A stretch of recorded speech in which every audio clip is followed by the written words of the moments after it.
handful of presenters, a massive microphones, and a whole load of talk. This is TigerTails Radio. And good evening, ladies and gentlemen, boys and girls, and welcome to another delightful, delectable, and otherwise entertaining episode of TigerTails Radio. I'm your host, TK, and in the studio we have an Angel Ducksong. Good evening. And we have a Fearless. Hello, my name is Fearless, and I'm an alcoholic. And if all is well, there should be a Xavier on the other end of the internet. Good evening. Hello. Hello. Oh, am I not playing the part of the schizophrenic? No, not tonight. Okay. Hello. Hello, Mr. Xavier. Hello.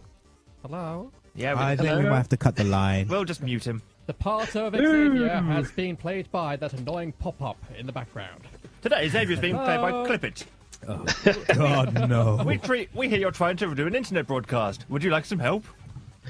Currently, apparently, you guys do. We don't need help, we just need technology that fucking works! I need to position myself on the screen. Somebody's moved the camera. Alright, well, Not me. go just get Yeah, the corner of TK's box is like clipping into his head. I know. Give me a second. Who was the last person at the PC? That would be Alex. I did not touch a thing. I did not murder him! I mean... Yeah, but you did, so shut up. And we're just going to continue our tradition of eating first thing on air. Yay. Nom nom nom on camera. Yep, nom nom nom, Chinese takeaway. Because, Thing is, fuck it, we're hungry. It's weird, because I'm used to getting like 2 layers of chicken with my lemon chicken. Some places are kind of shitty, and they replace it with like water chestnut or bean sprouts or something. These guys are still kind of dickish, but at least it's pineapple. That's much better. So, Yeah, but fuck yeah, water chestnut. My hair looks a mess. not when you want delicious honey lemon chicken. But water chestnut is nice. Has to be said. Yeah, okay, it's a scant replacement for honey shredded chicken, but still. It's not like it tastes utterly like shit. Not utterly like shit. Only slightly. Just mostly, yeah. So, how are we, everyone? We're here. I am well. Are we all not Fe- smiling today? No. TK has issues. Felis is impersonating a writer by having a red scarf draped casually across his micro stand. Actually, I left this on the sofa. Somebody else draped it across the stand. I just left it there because I'm lazy. Oh, I did that for him. And not wearing any pants. You're not wearing any pants? I find that hard to believe. Commando. Meanwhile, Actually, Alex is Green currently Beret, I can see a positioning his doctor hands about in such a way as to focus all our viewers' attention on his crotch. Oh god, is he playing that game again? Well, it is a merry place for people to stare at. With the evil look. This is my seductive look. I don't know what you're talking about. Right. I Great think thanks to the we're going to smiling need to god. start by letting people know who haven't seen Facebook or the main site or anything like that. Currently, due to some technical fuck-ups somewhere that we're not sure about, the TigerTails Radio and TigerTails Gaming sites are both offline. Yeah, you go to the link and it's a blank white page. It's a very annoying blank white page. Now, the files are physically there, and there's nothing DNS-wise that's causing the problem, so it does seem to be a fault with WordPress.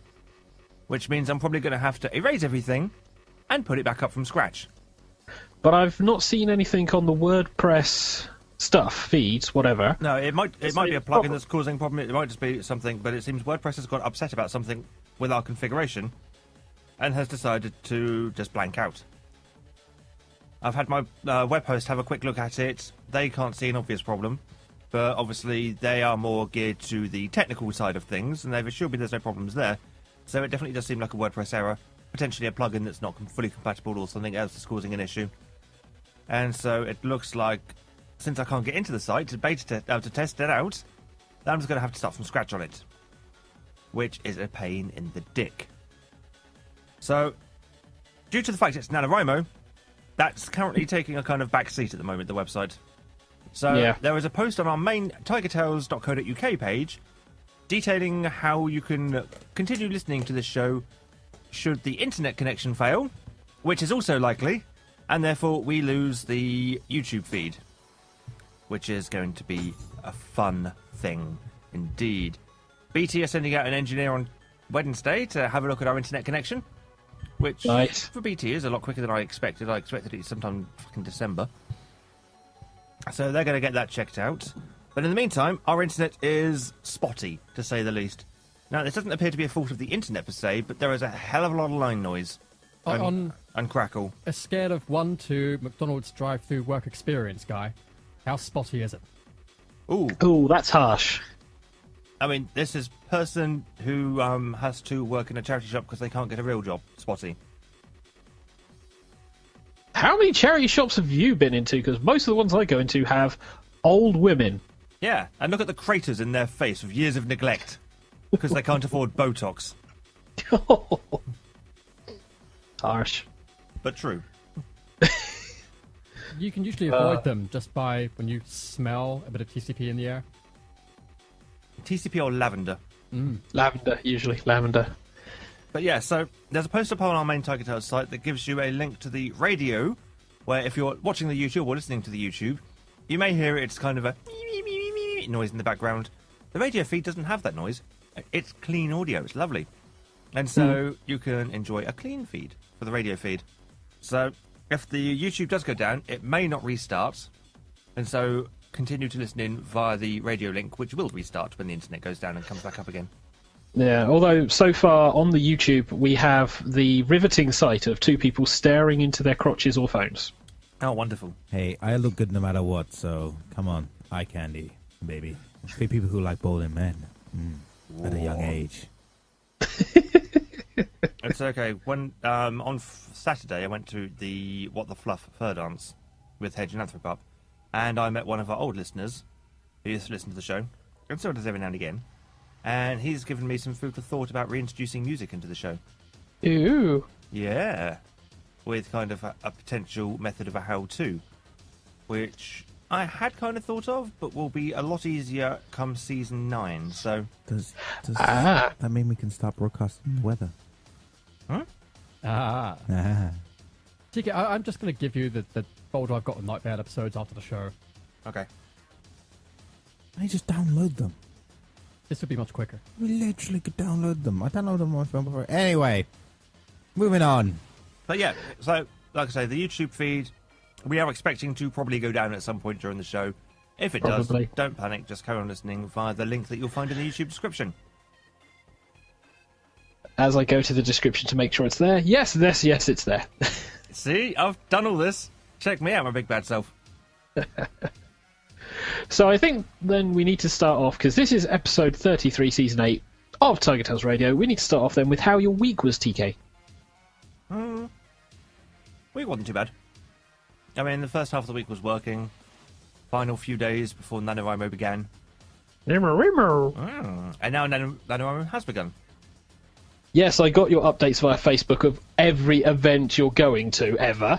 And then missed the first one due to dramas. But Look, I won't go into that. that had to be done because Facebook has a very shitty, I'd say, glitch when it comes to copying events.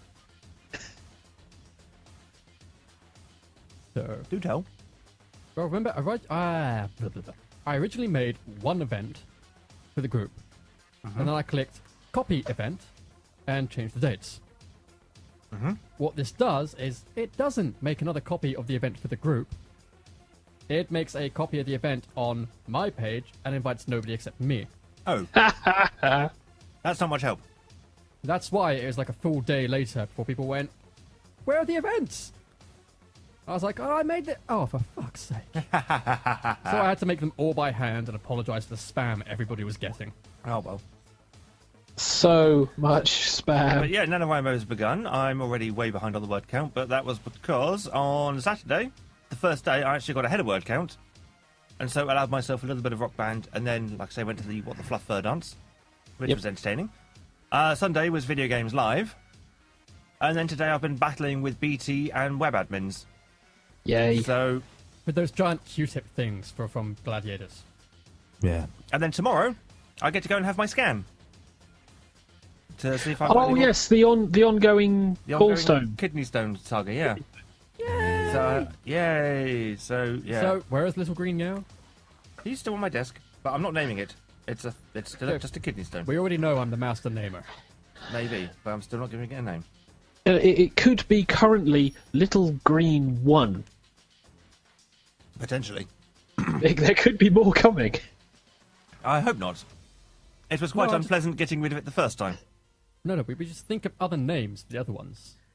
Besides which, it's not green, it's brown.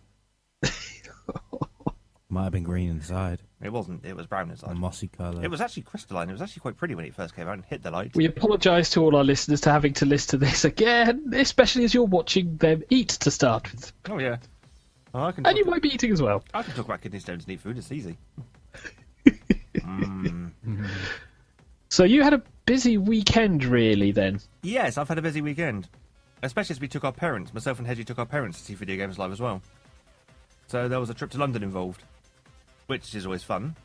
So once inside London, we then tracked down Jamie Oliver's pop-up restaurant thing called Jamie Oliver's... I think it was a Dinosaurus, it was called. Jamie Oliver's Diner. Dinosaur-themed. And it was quite tasty in there. And then after that, we trundled on to Hammersmith to go to Video Games Live, where we enjoyed much musics of the video game types. And then bundled home on the train. And then the rail replacement bus. And then the train. Fucking rail replacement buses. Some rickety old bus out the middle of the fucking dark ages. And they expect a nearly entire train of people just to cram inside that to go between Basingstoke and Winchester. It was like, yeah, this isn't crushed in the slightest. Fuck everything. Look on the bright Well, side. welcome to train travel. Look on the bright side. It would have been so much worse for me. This is very true.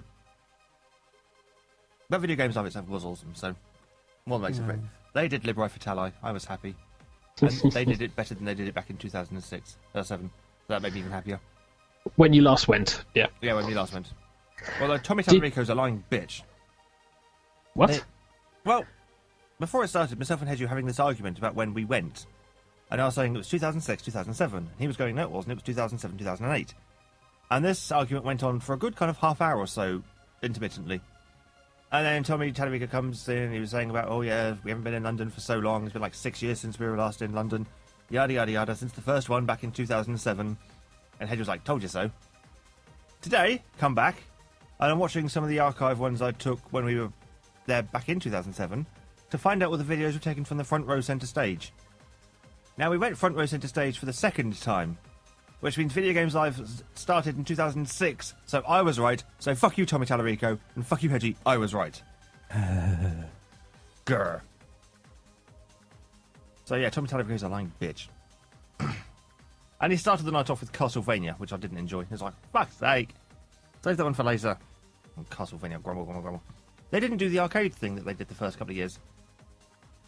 They basically used to do a whole great intro. It was about 6 minutes long or so. It used to have a little bit of all the classic games, starting from Pong, and then going up to kind of like the late Mega Drive era, of all the classic arcade games. And that was awesome. I liked that. And they didn't do it, and I was upset. They just went straight into Castlevania. I was like, that's shit. Grumble, grumble, grumble, grumble, grumble. But no, Liberi Fatali was excellent. They did the Sonic one as well, so I was happy about that too. And a couple of others, including Journey, which is alright, and Monkey Island, which Hedgie enjoyed.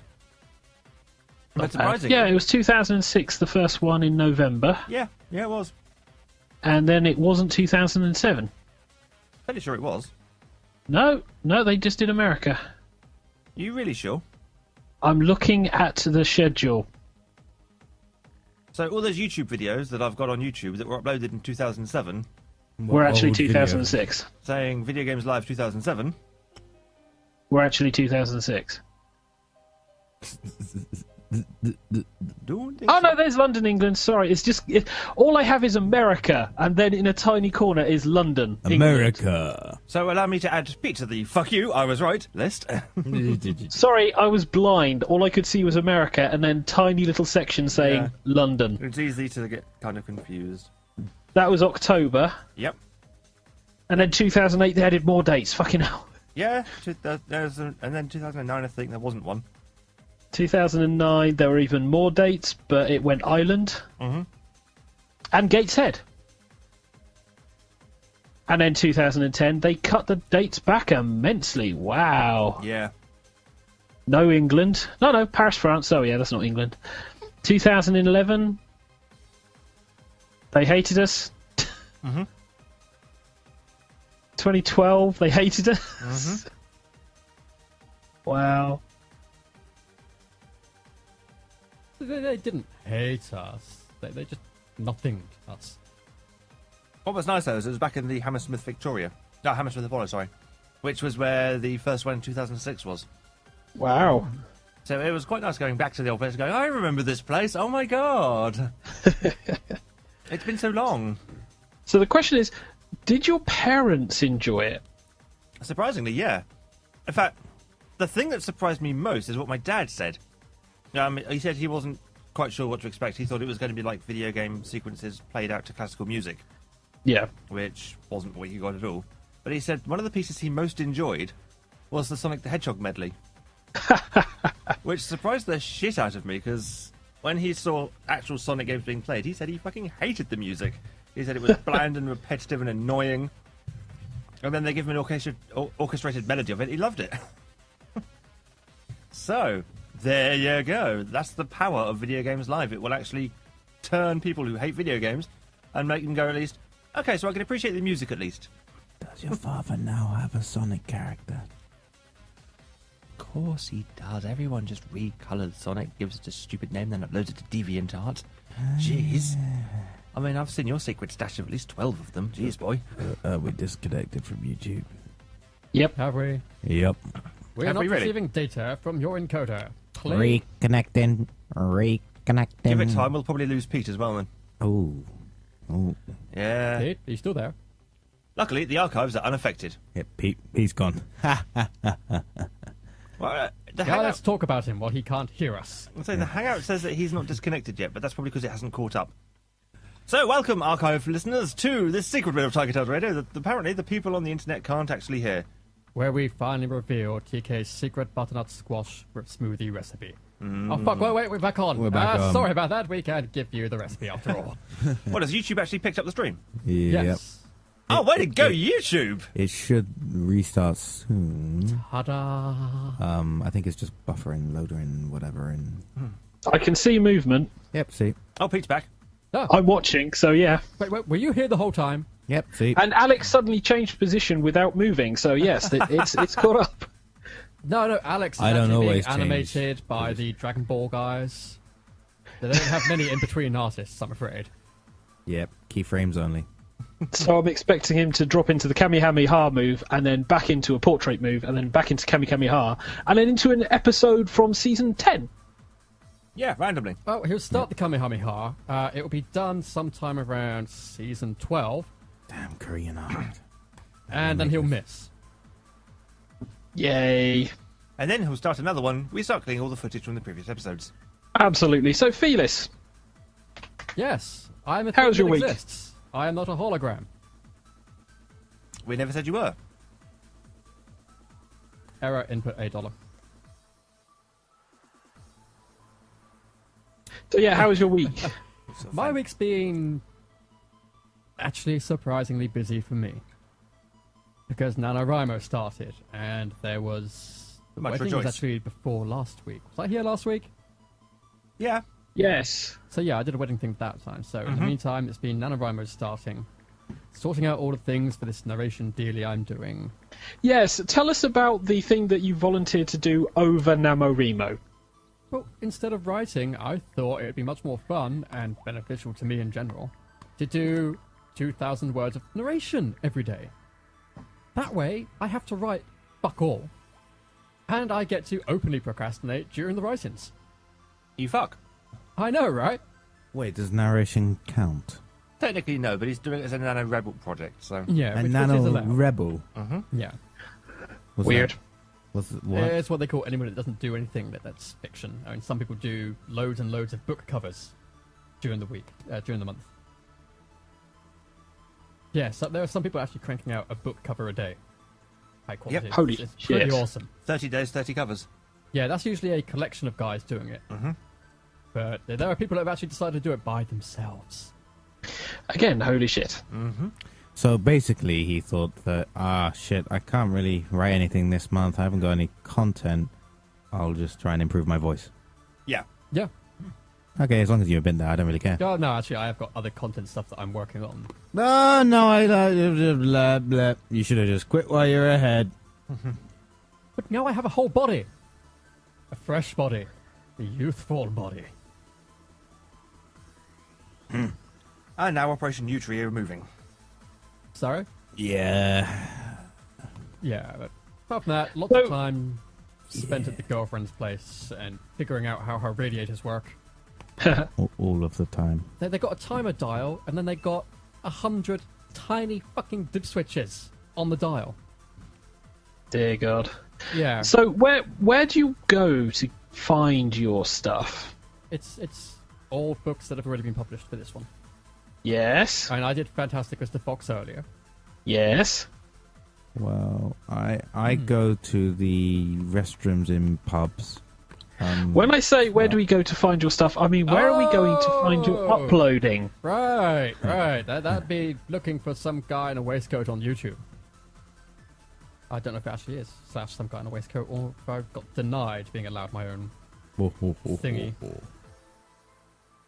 I'll go check that actually. It comes up from youtube.com/channel/UCZXED66BO_CQ3T123KZS88A. Yeah. Or some guy in a waistcoat. Yeah. Actually, yeah, it takes you straight up to user, some guy in a waistcoat, if you do the / some guy in a waistcoat. So that's okay. I think it's because I gave TK a link to a playlist instead. Yeah. Smart. In fact, what we can do is if I click here and then just jump to a random portion. Okay. For 3 days and 3 nights, this waiting game went on. How long could a fox go without food or water? Boggis asked on the 3rd day. Not much longer now, Bean told him. He'll make a run for it soon, he'll have to. Bean was right. Down in the tunnel, the foxes were slowly but surely starving to death. If only we could have just a tiny sip of water, said one of the small foxes. Oh, Dad, can't you do something? Couldn't we make a dash for it, Dad? We'd have a little bit of a chance, wouldn't we? No chance at all, snapped Mrs. Fox. I refuse to let you go up there and face those guns. I'd sooner you stay down here and die in peace. It was okay, other than the whole speech thing of now. Meow. Now. You know that's deliberate. Yeah, I know certain people pick up on it. that's why it's bad, though. You mean the fact that every time you say now, it sounds like meow every time you say it? I didn't do it just meow, did I?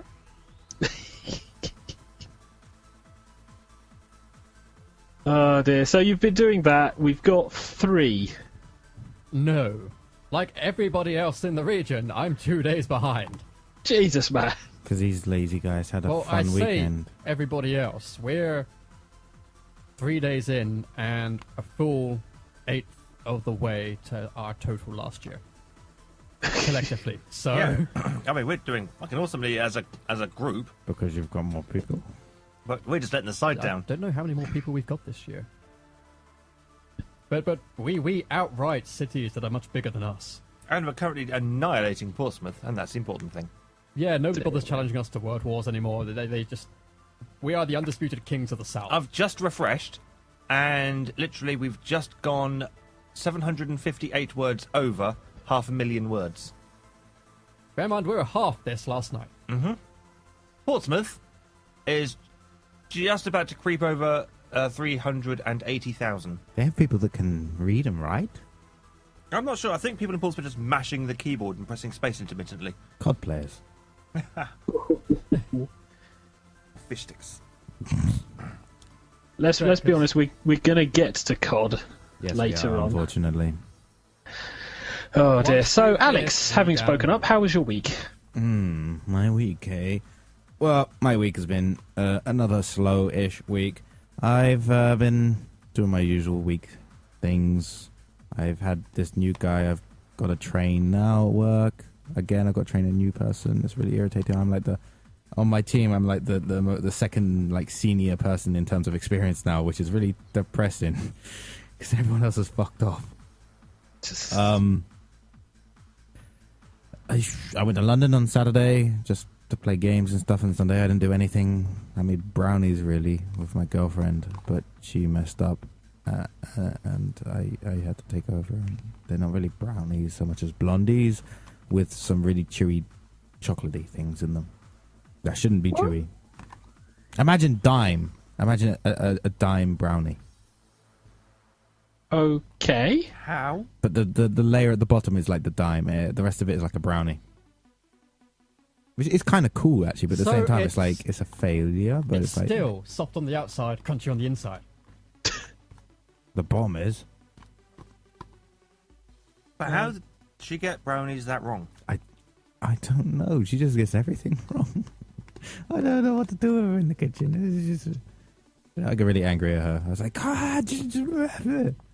As you said, I don't know what to do with in the kitchen. I just came across the perfect picture of George Takei just throwing his hand in the air. Just to reiterate, you love your girlfriend and you appreciate her, don't you? I don't use such words. I think that's a bit too strong a word. You tolerate your I girlfriend. tolerate my girlfriend. One day we could have a news article saying, and we arrested Alex Stouffer for beating to death his girlfriend because she couldn't cook. I won't beat her to death. I just mentally destroy her. Yeah. It's still legal. Still very legal. Immoral, but legal. Nice. Anything else you've been doing for the That's week? how the bankers work, isn't it? No, really. The rest of my week has been, again, quite slow, boring. Nothing major events have been happening in my world. How goes your training for America? It's going better. I've improved considerably. So you no longer suck. There's somebody I couldn't consistently beat beforehand, I can now consistently beat. Like 50-50. Wait, I paid him to take a complete dive, for fuck's sake. You laugh, but when you can beat a good player 50-50, if you can beat them half of the time, that's good. That's really good. That means it's all down to your actual skill in But the it game. means you're not beating him the other half of the time. Yeah, it's the combination of words. I'm consistently beating him 50-50. Because consistently beating doesn't mean winning all the time. So it has the consistency of slightly lumpy custard. But it's got the consistency of some. It basically, Some of the time. it's a huge improvement from like struggling to win all the time to actually being able to consistently win, which means I'm not losing all the time. I'm winning half of the time. That's consistently in this term. You can't beat somebody completely and utterly all the time unless they're so bad. It just doesn't happen. That's why matchups and stuff were always done out of 10, and they go from 9-1 to 5-5. Because there's always that possibility. So if I was to say before it was like 8-2 to the guy, now it's 5-5. Numbers for our listeners. Woo! I do know what he's coming from, though, because Actually, it's 2030. when one of my American friends called Roger came down and we played Soul Calibur 1 on the Dreamcast, he was a Sophitia player and he wouldn't play anyone except Sophitia. And we played, basically it was first to 20. And he got kind of 18, 3 up on me. And I was like, no, can't let this happen. And then I cottoned onto what he was doing and didn't lose another round. And I mean round, not just match, but round, until I got up to the 20 goal and won the victory. And I was like, that was so surreal. It's like, I've figured out your tactic. I can counter this. I figured out your one tactic, therefore I win. Yeah, pretty much. He had kind of 3 things he would do, and what he was doing was just shuffling up the order. But each one had a very distinctive lead-in. Right. Once I'd cottoned onto that gimmick, I was unstoppable. He didn't have a clue how to defeat me. And I was like, I'm going to choose all the characters, a bit of Keelik, a bit of Mitsurugi, a bit of I'm on this ball. Whee, look at me go! Victory is mine. I know where to block now when you start your attacks. Ha ha ha. Because he was destroying me. I was going, how the shit am I losing this badly? Oh, that's why. Now I know. On to winning. And I did. And I was happy. And it was a good game. Everyone was happy with that. Yeah. No, and also my win ratio against the best player for the game has improved. But As in, you're winning? No, then he's won. actually, it has gone from, again, that was probably like 1 out of 9 games. Not 1 out of 10 games I would take a game, to now it's probably more like 3 out of 7 to maybe, no, I wouldn't say 4, 3.5. Numbers! But it makes sense. It's best of 10. You've improved. That's the main thing. That is the most important thing. I don't expect to be able to beat everybody all the time, because unfortunately there's a small amount of players, which means your skill only improves at a certain amount of rate, and because you play with other people who only play the game and there's a small amount of you, you all kind of increase at the same rate-ish, sort of. Words. Yeah. But overall it's going well. I mean, Surely the best players, though, are the ones who don't take a hit. And so if you put two of the best players against each other, it should just be a constant timeout draw, because they've all blocked each other's attacks. No. Not really. Because there's so many factors in. Luck being one of them. Luck is actually important. Or Like you just- could say it's all skill, but it's actually not. There is a small amount of luck. Like, Yeah, if somebody just happens to pull off the right timing better than you at the right moment, and it's... Yeah. well, let's think, Focus and knowing the sequences and remembering the sequences as well. let's say you have a move, because this is an example, right? That you in the air, when you use it, depending on where you are, it can hit them from the left or hit them from the right, and they have to block left or right to block it, right? Or they have to block the opposite direction. But because they don't know which way it's going to hit, and you don't even know which way it's going to hit, it's 50-50. When it's 50-50, you literally have to guess. So it can turn into a case of you both close your eyes and flail at each other in the hope you'll hit. Well, no, not like that. You put them in a situation where they have to take this ridiculous thing.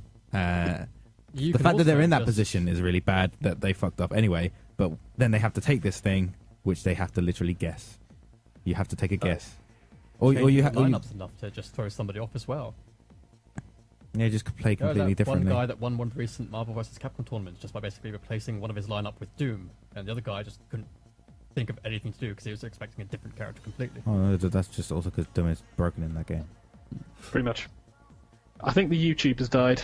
Yep, I don't came know. back. It's still streaming for me. It's trying. It's certainly trying.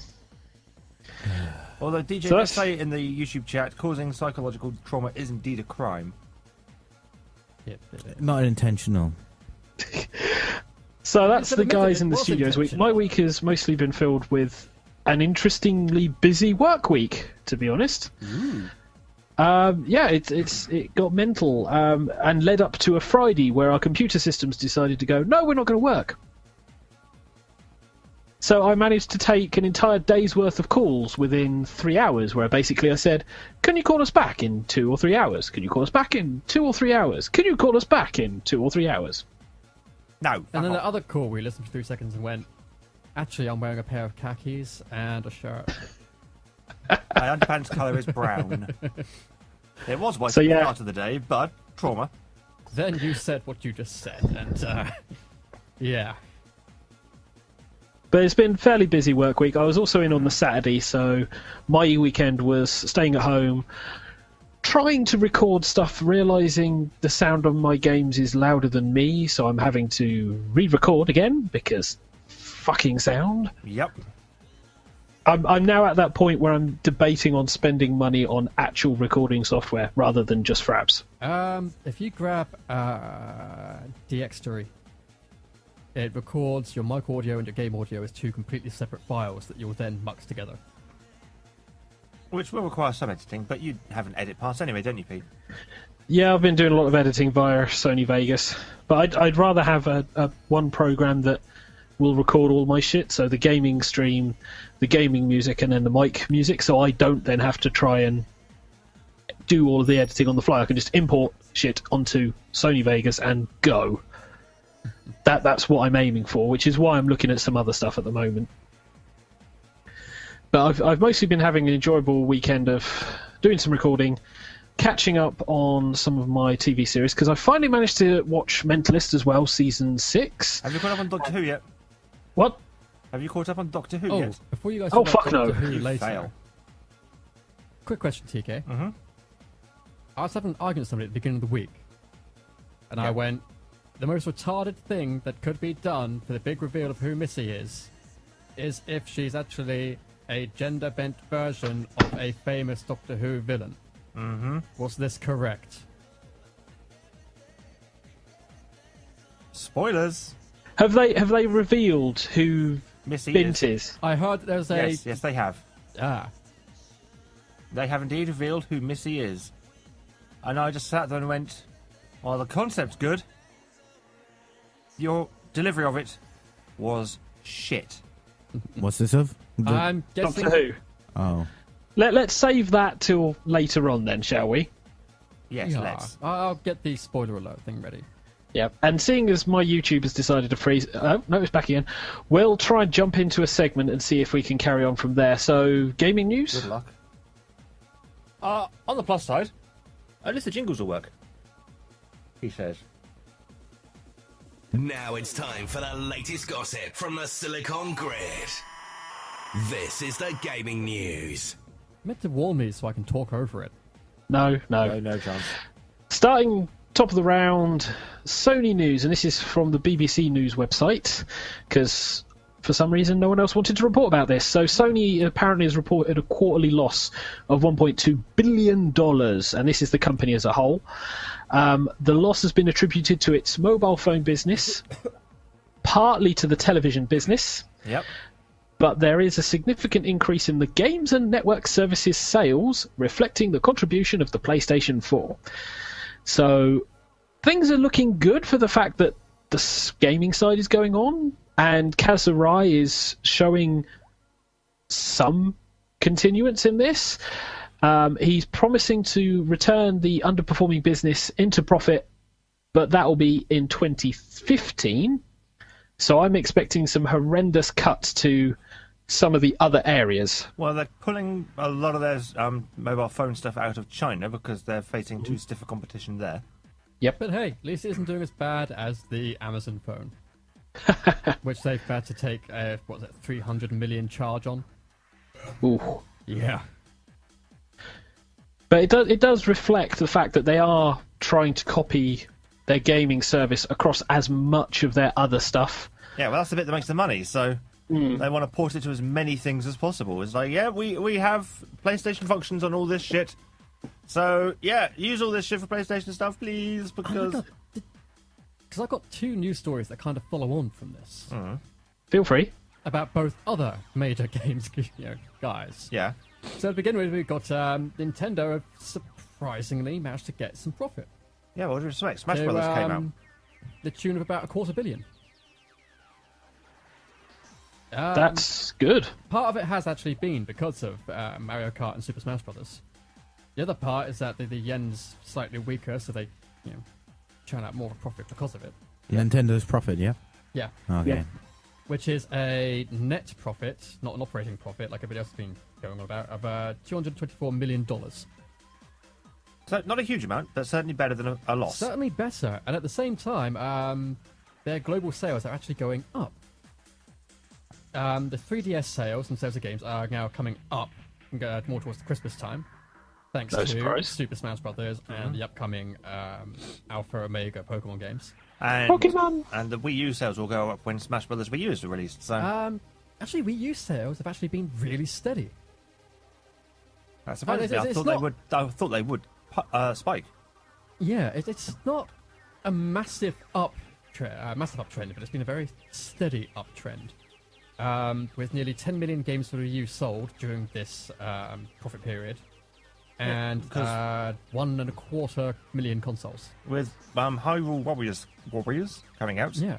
and Smash Brothers Wii U coming out. Bayonetta 2. Yeah. My only concern is that once these games have come out, and everyone who wanted them has now got the game and a Wii U, are we going to see the sales stagnate again? Depends on what exclusives for the Wii U come out In all after fairness, this, because we don't know most- what's coming out. Most games for the Wii U are going to be exclusives because Yeah. no one else really wants to develop for it.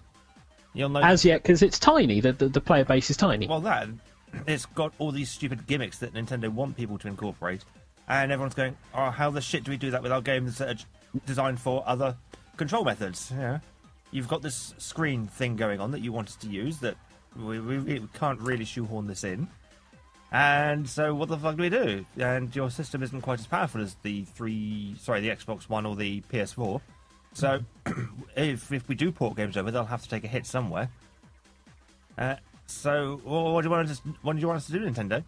Meanwhile, Nintendo are cranking out these first-party titles, going, look what we can do. Can't you do shit like this? And the other company's like, no. Sorry, but no, we can't. So it's a shame, because there are only a handful of games I actually want for my 3DS. Which is a shame, because the DS was a fucking RPG powerhouse in the end. Oh, God, yeah. Oh. So many. But then that's 2015. We're now at the point where we're saying, look to 2015 for a lot of things, so... Well, yeah, because 2012 was... 2014 even. 2012. 2012 is definitely over. 2014 is very nearly over. 2014 is pretty much the year that the games forgot. Sorry, Kind what? of. I forgot about the games. Exactly. Not Yeah, much I has actually think come we'll out. get to that as well a bit later.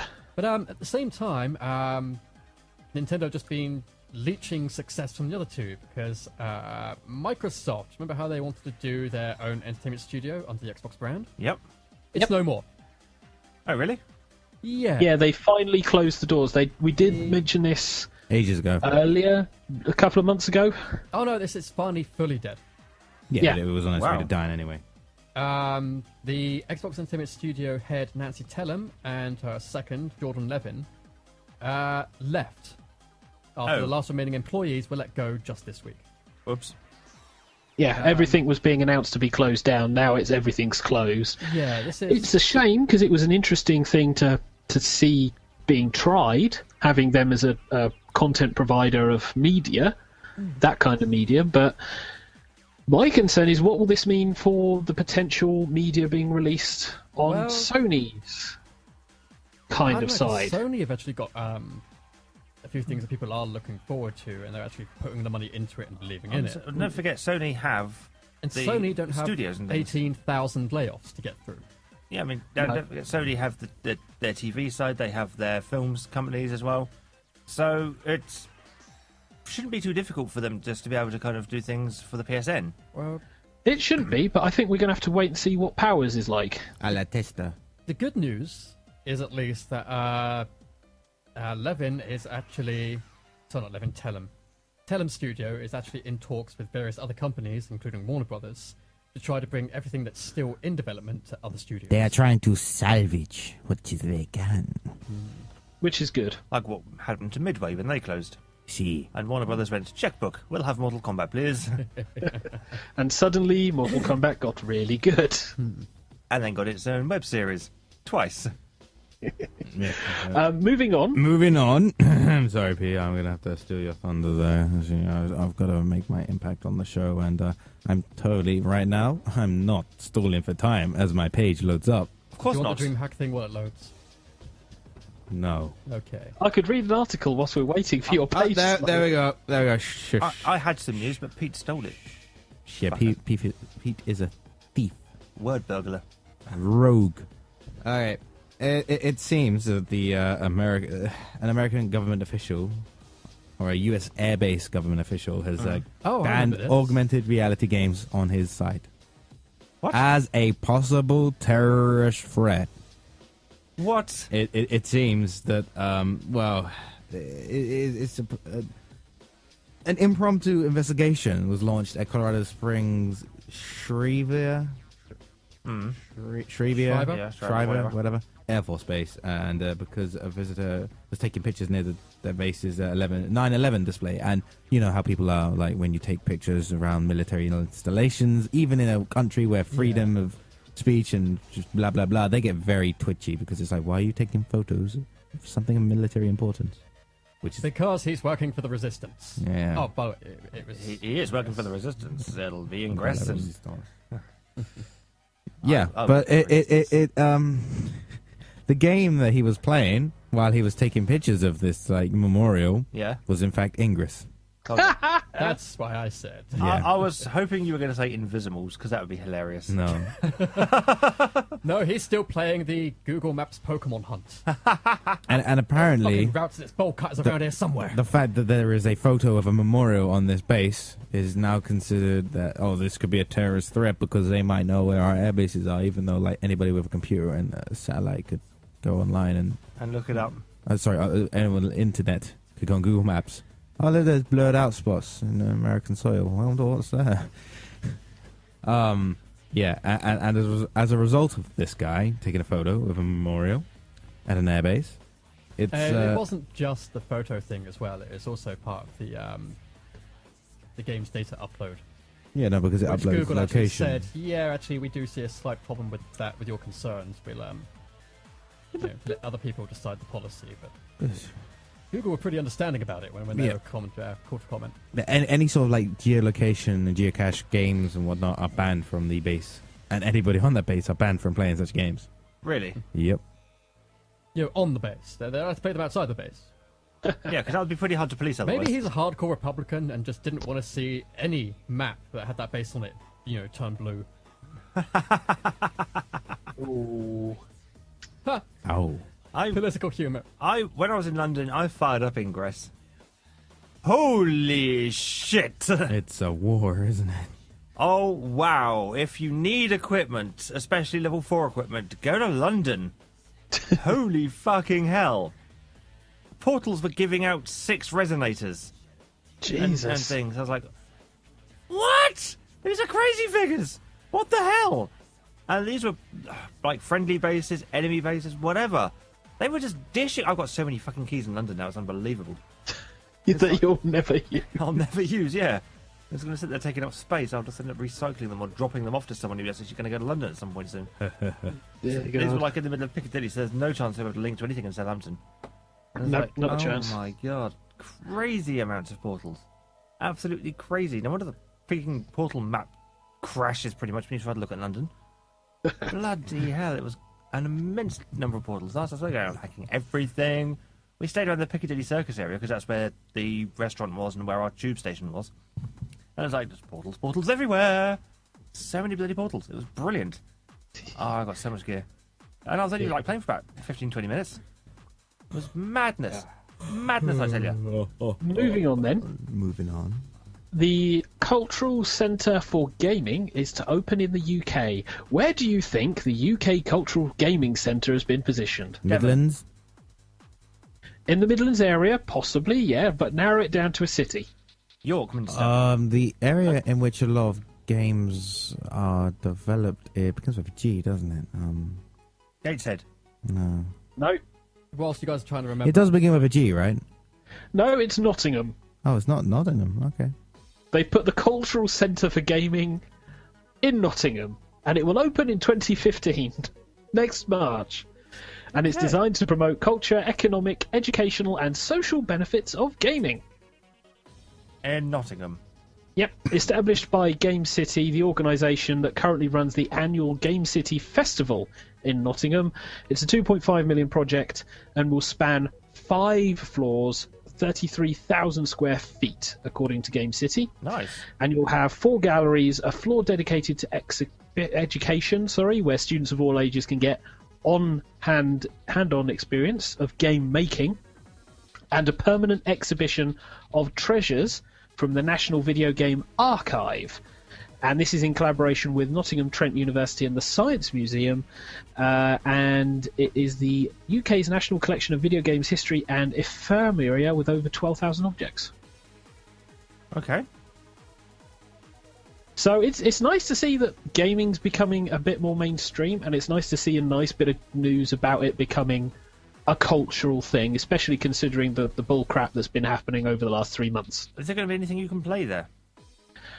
They've not said anything. They're talking about like exhibitions, interactive exhibitions. Because it would be really pointless if it was just like, here is a Mega Drive. You may remember this from your childhood.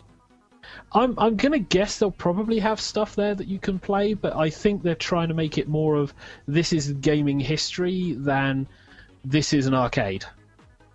No, I appreciate that, but if you really want to explain the cultural significance of something, you allow people to interact with it.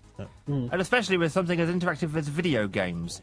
If you can't play the sodding games, that does seem to be a kind of wasted opportunity. I can only assume that they'll probably allow that, but there's not that much details. After all, it's opening in March next year. Yeah, who knows what it could do? Who knows the possibilities? Far too much Back has to happened. actual game news then. Actual game Drive news. Club Oh, on the PS Plus. it sounds like Still can't download it. Yep, it's been postponed until further notice. So this was the big exclusive that should have been at launch. They've indefinitely postponed it, and this is due to issues with its servers that crumbled under the weight of users attempting to sample the social and multiplayer features. So this was Shuei Yoshida who said on Thursday that it won't be released until the title server problem is solved once and for all. he did 2 stories in one go. Talking about PlayStation, the 2.0 update was released last week, Oh, yeah. Yeah, I saw that. causing various problems with its new rest mode. 6 days and no fixes. Yep. They said they're working on problems with numerous games, as the update has affected quite a lot of things. It has affected the stability of the PlayStation Network in the first 2 days, Ouch. which resulted in some users not being able to fully access PSN or the store or their friends list, while others were unaffected. On top of this, it has affected accessibility with games that have come out recently, or a good example is the Evolved Big Alpha. And it's Yeah. fucked over all the Advanced Warfare players. Yep. It turns out it completely ballsed up the preload and corrupted it. Oh, So if you preloaded before or during the 2.0 update, you'd have to re-download the entire game. Whoopsie daisy. And Felix here informs me that the rest mode is a little bit buggy in the fact Yeah, that- it's now been renamed Coma Mode. well, no, it's called rest mode. Before it was... No, people are calling it Coma Mode. Oh, yeah, okay, Because okay. it seems to be most commonly triggered if you've got a physical disc in the tray. yeah. It goes into rest mode. It never comes back out of rest mode. Ooh. Very occasionally, power cycling does not help. Ooh. Yeah. How many bricked consoles have been returned? I don't know. It seems to sort of like shake itself out of it at a random point. It comes out of it eventually. Just like a real coma. Just like Sunny. So you literally have to sit there and wait for it to suddenly go, hello? Yeah. Fuck. And no, PlayStation put out a tweet basically going, we empathize with everybody who are having issues with our update. But no fixes have been coming yet. I mean, actually, it's kind of like a good thing that it pushed back the Evolve thing because I was nowhere near my PS4 all weekend. I know. I wanted to play the Evolved Alpha, but apparently because of this issue, it has stopped all connectivity with PlayStation 4 users. So they were given the opportunity to play the Alpha on PC and Xbox if you claimed the code. They gave you a referral code and the code you need to claim a code. However, they It didn't. goes into their waiting list, which means you don't get the code. Yeah, straight away. So, One question though: have either of you two got like XCOM? yeah, no. If you I've have got exactly XCOM. if you have XCOM, Enemy Unknown on the PC, you then get access It's to for the free. Access to what? The Evolved Alpha. Well, you did. Yep. Oh, did I? Yep. However, that does not matter because they are pushing back the alpha for PlayStation 4. They're not cancelling it. So we will get our... Probably might even be just 1 day or maybe 2, but it'll still be fun to play for a bit.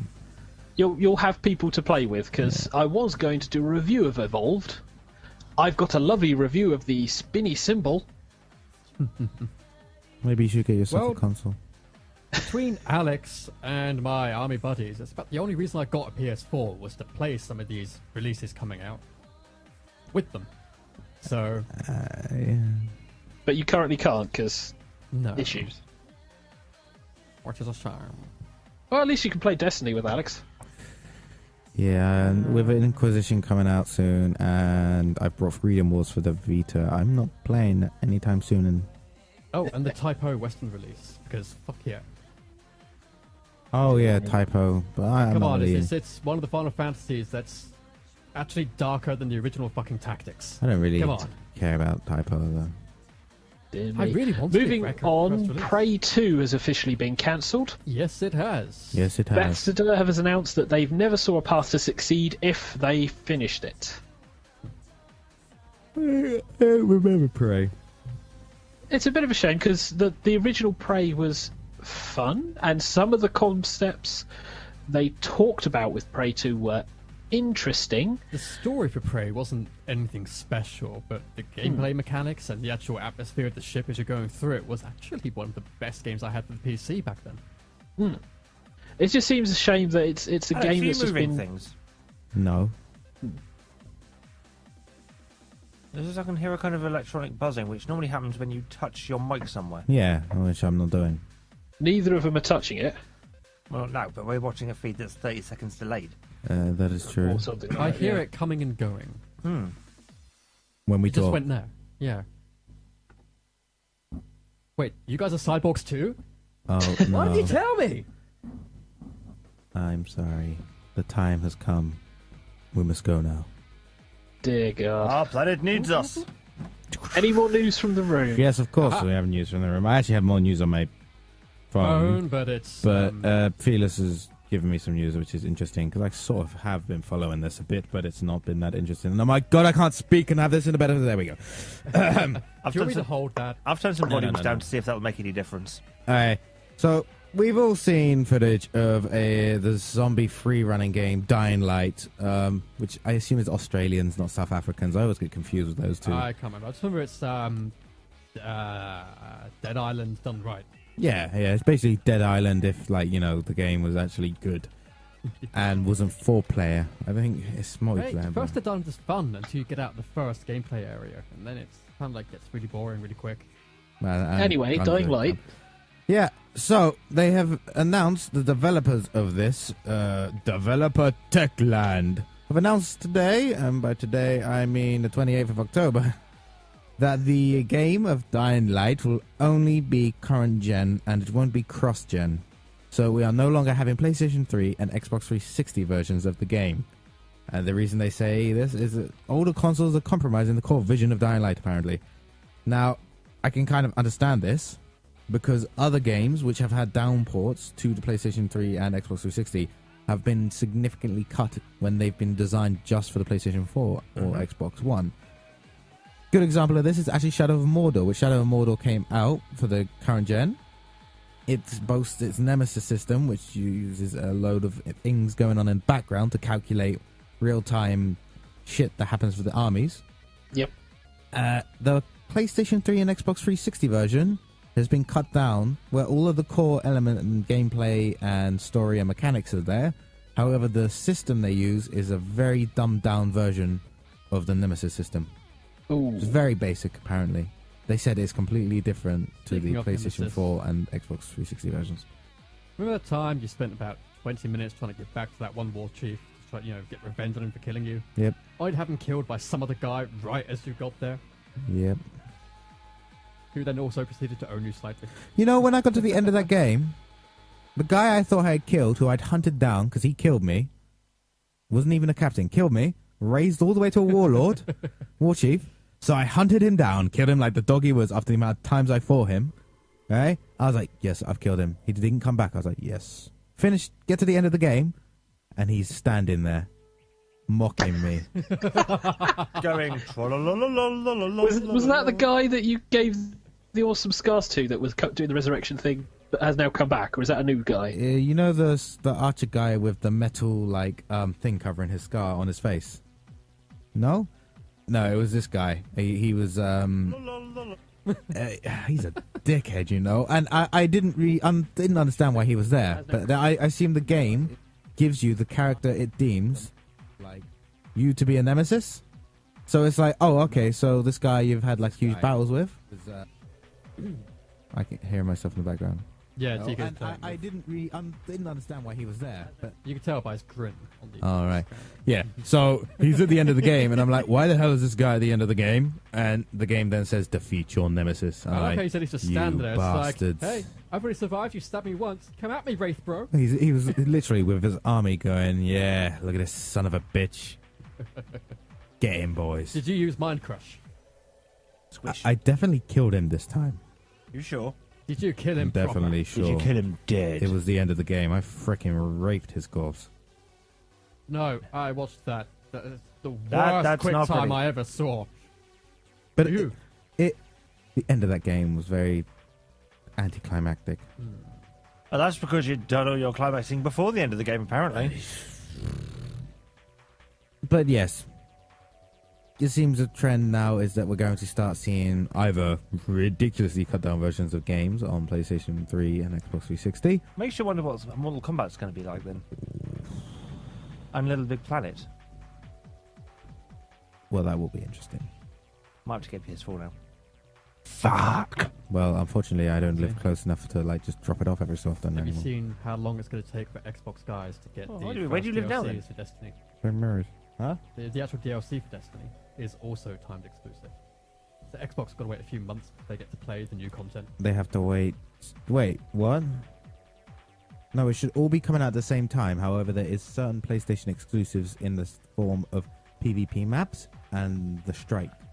There's a Strike each expansion that is only for PlayStation for a year.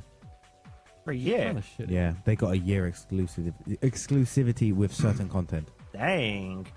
So while there is the core stuff for the expansions for the other Platforms. platforms, the PlayStation brand gets exclusive over a couple of extra things, which are like kind of important. But it's also really gay, I think. I don't think a year exclusive is It's to warranted, DLC. really. Yeah. That's just sort of like being petty.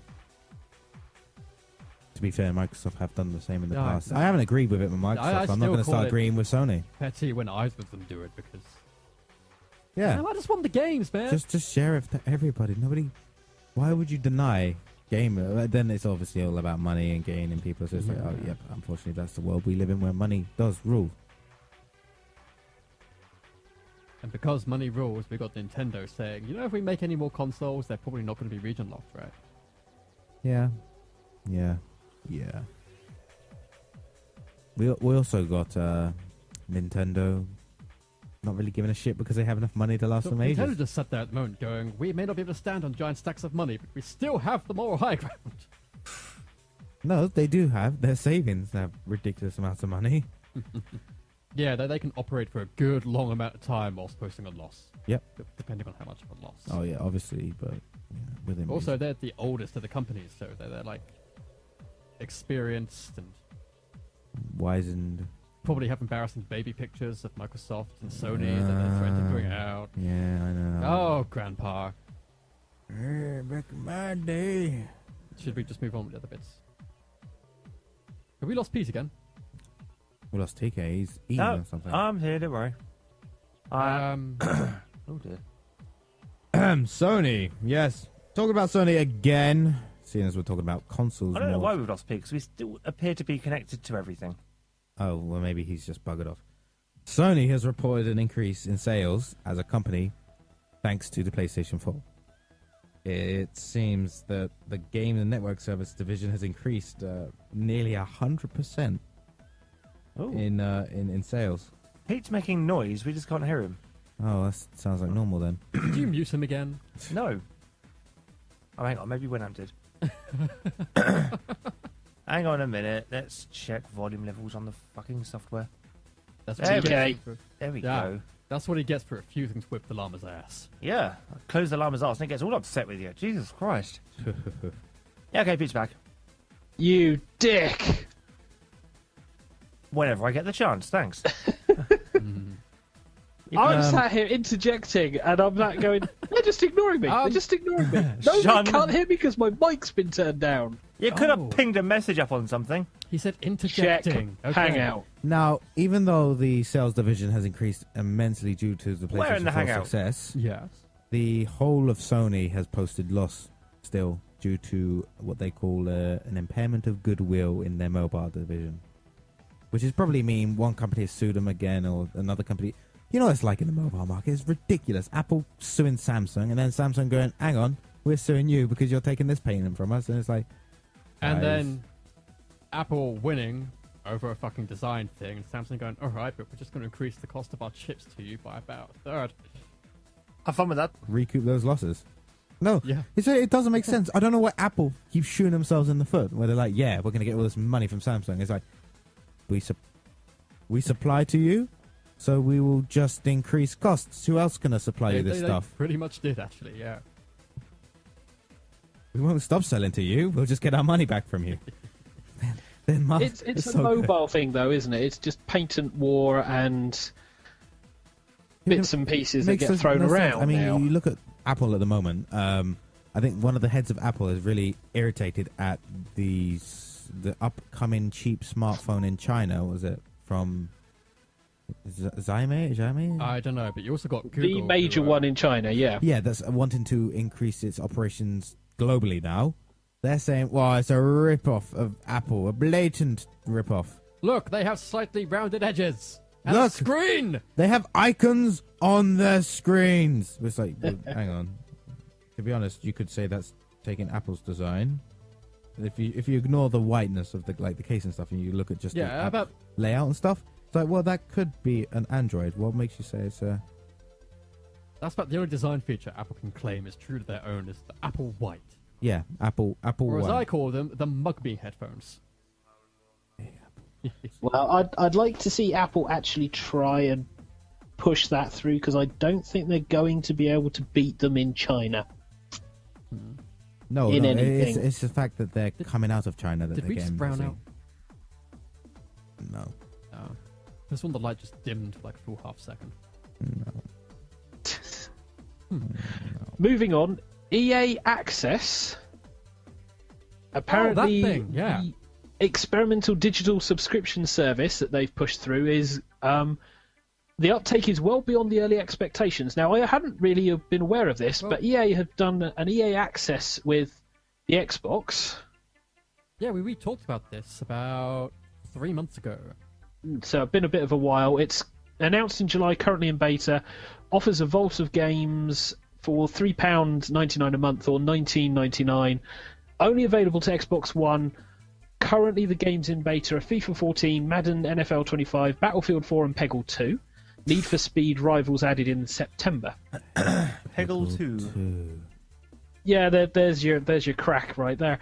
And the subscribers can also save 10% on digital content purchases. Apparently, they're getting a lot of people taking this up. And they've confirmed a few extra details. New game additions will be determined by franchise and timing. But Sony declined the opportunity to bring it to the PS4 service, claiming it did not offer good value to its customers. Yeah, that's what we were talking about them stating back in the middle of summer. Yeah. Although 10% discount for digital online games compared to what the PSN does. I've got a Which pretty at the varied moment collect- doesn't offer any discount for new games. Well, again, you don't really get much by buying it through the Sony network anyway. Well, not initially, no, not for day one download, but if there's a 10% even discount... for older titles, it's like, I'm still paying a bit much for that. Yeah. I was going to get Valkyria Chronicles, for my PS3. That wasn't being part of it. And I just went, oh, wait, no. No. It's yet another one of those RPGs that's now going to be coming out for Steam. So I'm just going to wait for it to be in a sale in a week's time. Yeah, it's on Steam now, yeah. It actually is. It's Valkyria Chronicles 1 and 2 are both coming to Steam. They ported the PSP version. I think they did. Oh, that's disgusting. The PSP version wasn't so bad. It's disgusting. It wasn't so bad. It's disgusting. Can you hear Talking this? about... Hang on. Dick. Did you say talking about dick? No, talking about old games being released... Can you hear this? Hang on. Yes. Talking about old games. Do you know what that is? No. That's Five Nights at Freddy's running on my phone. Oh, for fuck's sake. They've actually ported it to the mobile phone. Yeah, it's been out on Android for Yeah, I a got few it. weeks. I got it in the Humble Mobile bundle. 'Cause it Oh, was speaking of which, it was did a you Halloween load horror up one? Train Simulator to see their nice little Halloween present? Yeah, I've bought it. Okay. Okay. Haven't had a chance to play it yet, but I watched NerdQ play it, and that was brilliant. I've got something quick here. Then you can move on to what you were going to do, Pete, because it kind of ties in. Talking about old games, huh? Well, I've got something Oh, are interesting we here doing for the you. same thing? I've been playing Sonic CD. Are you ready? Okay. Yeah. The E.T. Atari Landfill documentary premieres. November 20th, which wasn't actually was it November 20th? It's November 20th. Yeah, good. Fuck, I remembered that. But it premieres on Ah. Xbox One, I believe. Yep, And Yep. an Italian museum have actually gotten most of the things. cartridges. Yeah. Poor things. And that's kind of cool. Now, but any people interested in this I whole... can tie straight into that afterwards as Yeah, well. yeah. Oh my god. Please go on. Yay. Yeah, it's the whole ET Atari thing was about the game that everybody knows was terrible, trash, that put so much money into it, and was almost named the game that single-handedly killed the games market. And I think that's incredibly unfair. For a multitude of reasons. A, the game wasn't that bad. It's just people who play it nowadays are dipshits and don't know how to RTFM, which is read the fucking manual for those who aren't sure. You can find the manual online at Atari Age, and it would actually tell you how to play the fucking game. Is that what the actual manual did as well, though? Yep. They've actually transcribed the There actual were manual. The fucking It tells you what all the symbols mean. dying by approaching the edge of one of the pits you're meant to jump over. You don't jump over the pits. You avoid the... Well, you fall down the pits if there's a telephone piece in there, or you walk around the pits. The only problem was with the game that the collision detection was too good and would sense whenever a pixel of ET went over a pit, as opposed to just sensing when his feet were going over a pit. It's due to the perspective the game is put in, that kind of three-quarter from top perspective. So it looks like you're walking and could walk past the pit fine, but in fact a bit of ET touches it and so you fall down the pit. Which is a terrible thing. Yeah. Which is a minor oversight, which becomes very frustrating very quickly unless you know how to just avoid the fucking pits, which is easy enough. The game manual actually tells you some of the pitfalls about watching out for the pits and how to avoid falling straight back into it again. And it's a case of everyone who plays it online nowadays just dives straight into it, hasn't got a fucking clue what they're doing because they haven't bothered reading the manual, and therefore just after about 2 minutes of not having a clue and falling into the pit lot, go, oh, this game is shit, this is obviously the worst game in the world, no wonder it caused the crash of 83. And it's like, yeah, okay, here's the manual, now fucking play it again, now when you know what you're doing, and you'll find that it's fucking hard, it's a very difficult game. It was But- the straw on the dromedary. I don't think it was just that, though. I mean, No, the there was a game... whole... The game was rushed. It was, I believe, 5 weeks? It was very quickly put together, but it was way ahead of its time. It was the Game- first ever game to have a title screen. An actual full-on proper title screen with the name of the game on it, and the nice big title picture with E.T.'s face and everything, complete with music. First game to do that.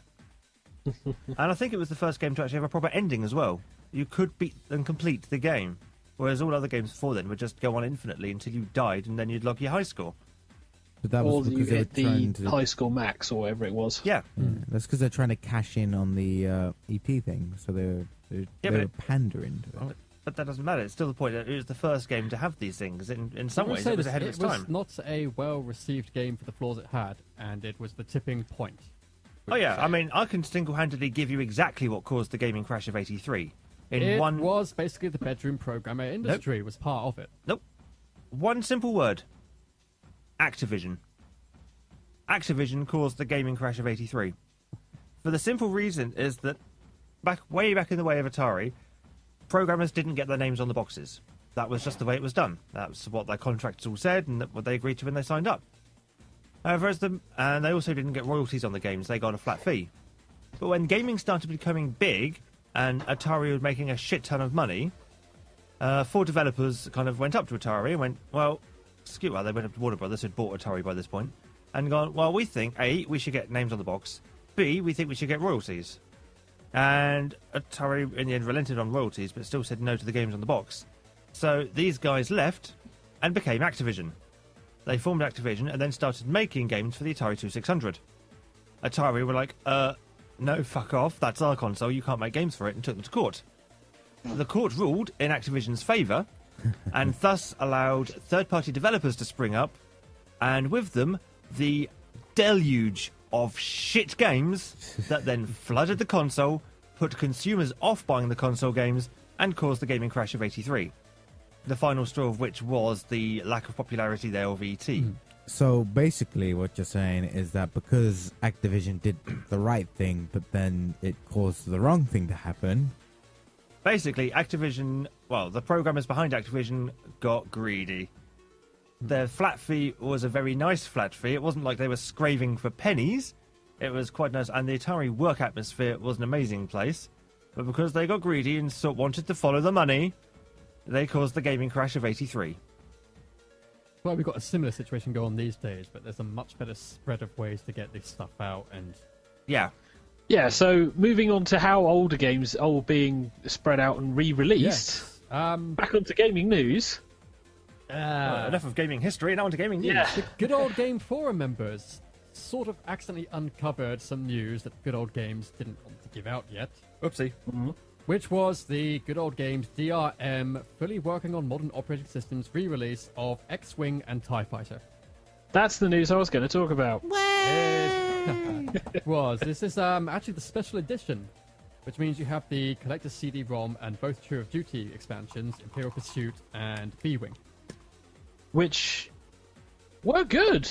They are good, but that wasn't actually going to be their full announcement to begin with. No. The full announcement, which they said, oh, you guys know enough already, come on, let's get the whole thing out. It's actually a publishing deal with Disney, which sees, more than 30 titles being patched to working point with Windows 7, 8, Wow. and released DRM 3. They've released 6, and that was as of Tuesday the 28th.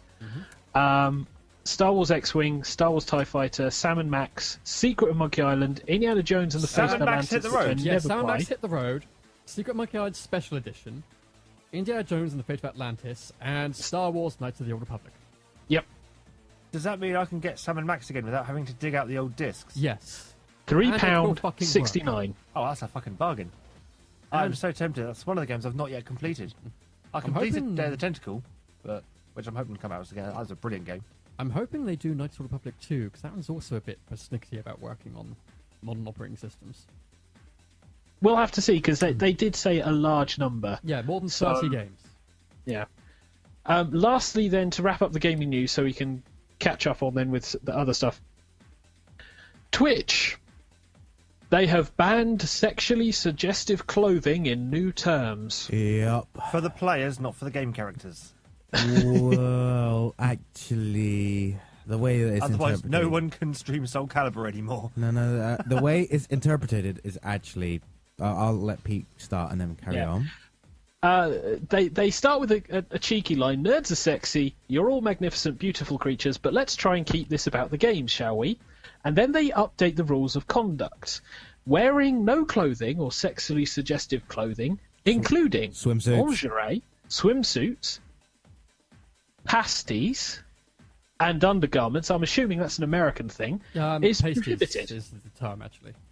As well as any full nude That's torsos, not which pasties. applies to both male and female broadcasters. literal You may have a pasties, great of course. six-pack, but that's better Yeah. shared on the beach during 2-on-2 volleyball, blasted playing the boys. At no point do they clarify that it's for people. Well, they do kind of mean it's for people, but at the same time, They don't say it. The terms and conditions state it in general. That's the problem. So It's nuts. So this needs clarifying, to be honest, and Twitch need to clarify this. Everywhere is just too scared to actually put Wait. specificities. Why- in I've got a SEOs problem. these days. I've got a question. Why is this a problem? I mean, Because- isn't it fucking obvious they mean people? How many dogs do you get live streaming? Okay.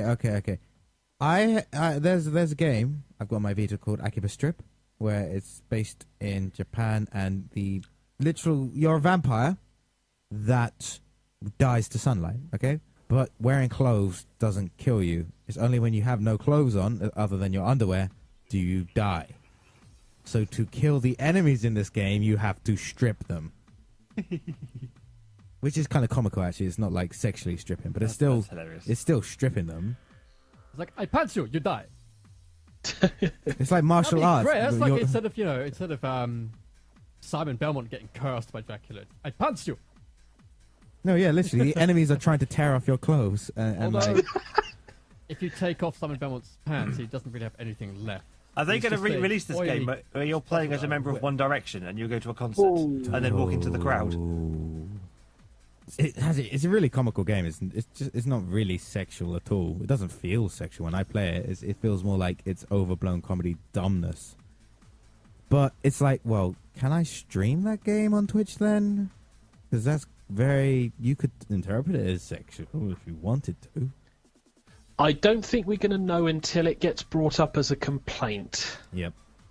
That's the issue. My son saw a game where the woman didn't even have stockings on. I can see their ankles. The stand on. Oh, mute the two of them. That's it for the gaming news. We need to move on to Done and Dusted. On the other hand, Twitch have opened up a game development category. So that's kind of good as well. That's good. Actually, it is. It's that time where the cast of TigerTails Radio review stuff badly. This is Done and Dusted. You know, Slowly he was getting more attention. Yeah, waiting for you to shut up and for me to then shut up. We're going to run late today. So this is Done and Are Dusted. we? This is where we Really? go out and review stuff Now Pete's gone. Yes, it's that time where we don't do anything, listeners. Quick! Break out the special Wait. tangents. What did you do, Phyllis? Nothing. What did I do? Nothing. Tia, what did you do? I did things. No, shut up, you didn't. And what did Pete do? He lost connection. Yeah, back. we've all lost connection. Oh, Now he's back. he's back. No, we're the still not on the YouTube YouTube. pros. Hang on. We'll be back in a couple of minutes on YouTube if it picks up. No! So yeah, my gonna be an show interesting notes have suddenly archive. been updated. I did, yeah. I updated your show notes. Fucking check me out and big bad stuff. Yeah. I So thought, I'm shit, going to I'll be do this reviewing quick. the premiere episode of a TV series. Oh, you couldn't say that for TV talk and actually do something proper for Done and Dusted, could you? I've still got TV talk. I'm doing this because this is the first one, and it's good to jump in on the first one. Oh. Alex has a game. Do a game-related thing. TK is bad. Oh my Shimon. god.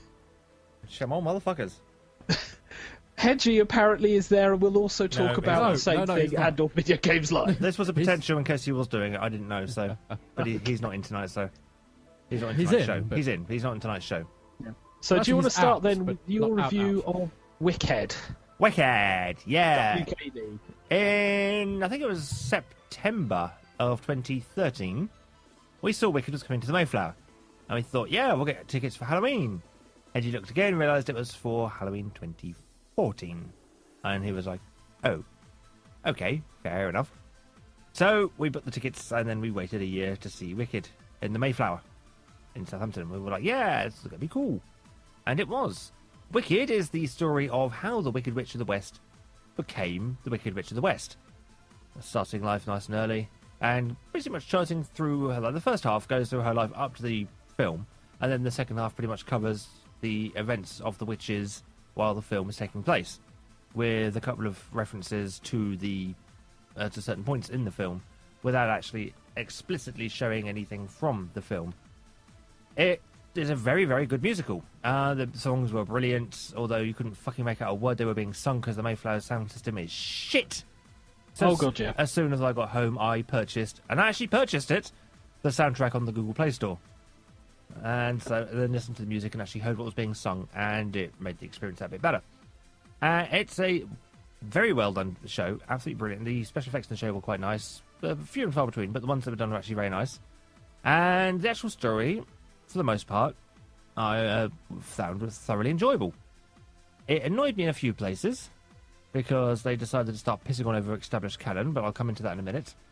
But overall, Wicked is a thoroughly brilliant show, and I would recommend people who are interested in musicals to check this one out. Just don't sit in the Mayflower, because it's bollocks with the sound system. The first half, as I say, was charting up the events before the Wizard of Oz book happened, or the Wizard of Oz film, if you think about the MGM film. And it starts with mysterious character and the Wicked Witch of the West's mother having a bit of a fling. She is a married woman, or as married as much as can be, and the husband goes away for a while, the wife has a bit of an affair, and falls pregnant. The baby comes out, and the world is repulsed because the baby is green. Ooh. This is not normal. Well, it ain't easy No. being green. So, consequently, when the mother falls pregnant for a second time with the Wicked Witch of the West's sister, you remember, she apparently was the Wicked Witch of the East, who the house fell on during the show. Her mother decides to have a healthy diet of milkweed in order to ensure that this baby doesn't turn out green.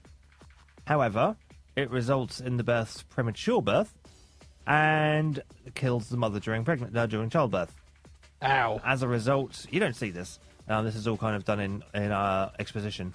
But as a consequence, the youngest sibling is bound to a wheelchair because she can't use her legs because they won't form properly. And the father pretty much hates the Wicked Witch of the West, who doesn't have a name. I can't remember what her fucking name is. Theltha or something like that. I can't pronounce it. And she pretty much blames herself as well for her mother's death during childbirth with her sister.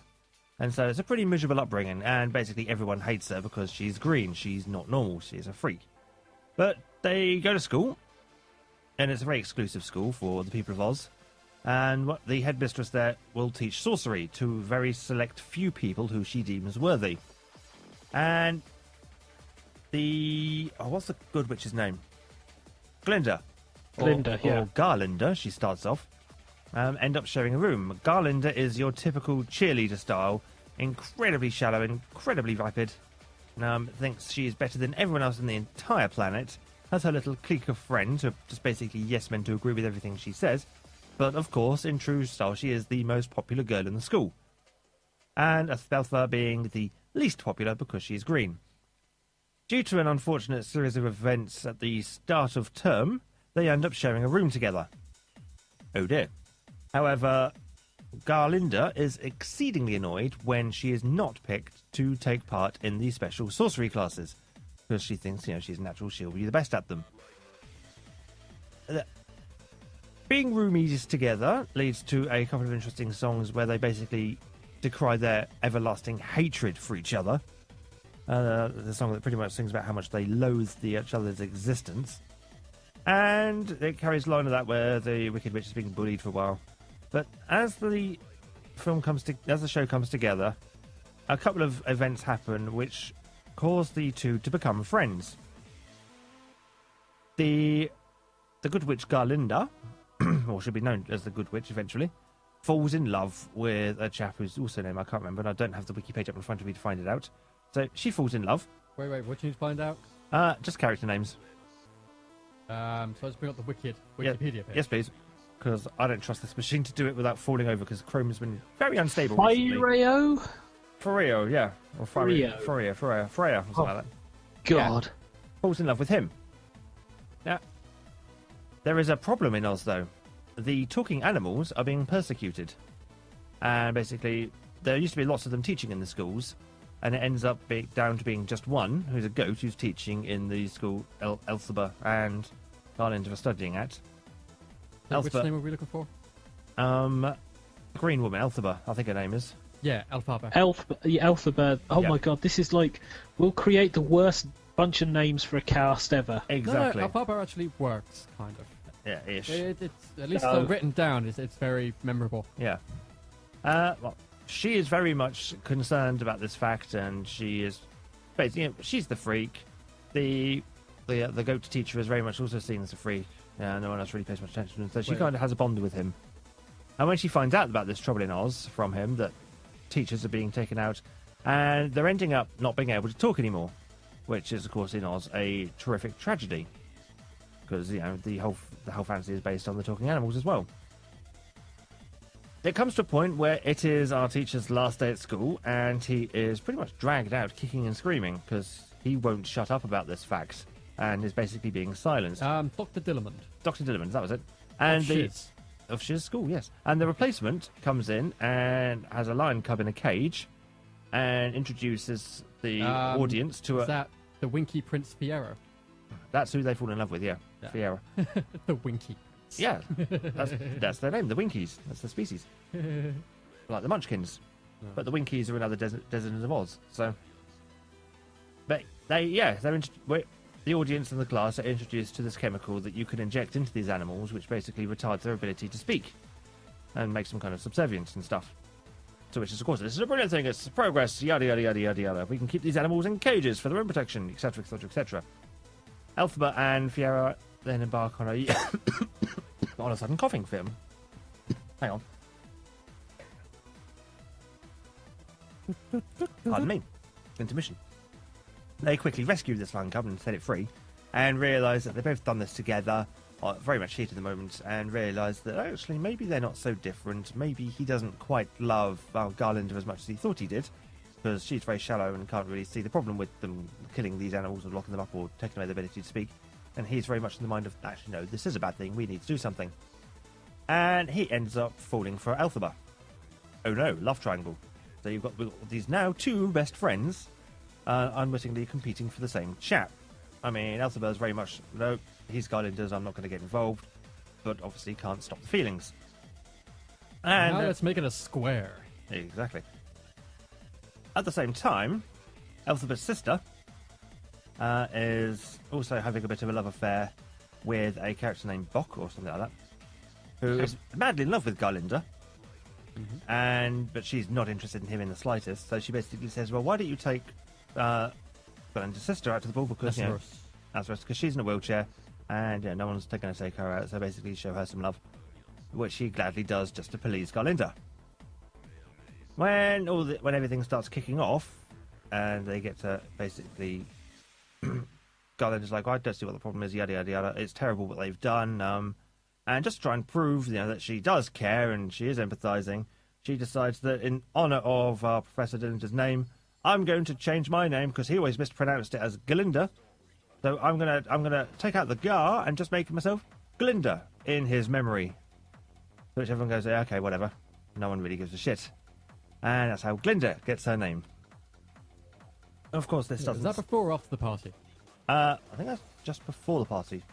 Yeah, this is still Act 1. This is still half of the show. Yeah, this is a long act, and I needed a wee since pretty much sitting down. So I spent the entire first half going... I had that problem in Lord of the Rings. When will this end? When will this end? Oh. And so that we're not spoiling everything, the first act is really building up before what we see in Wizard of Oz.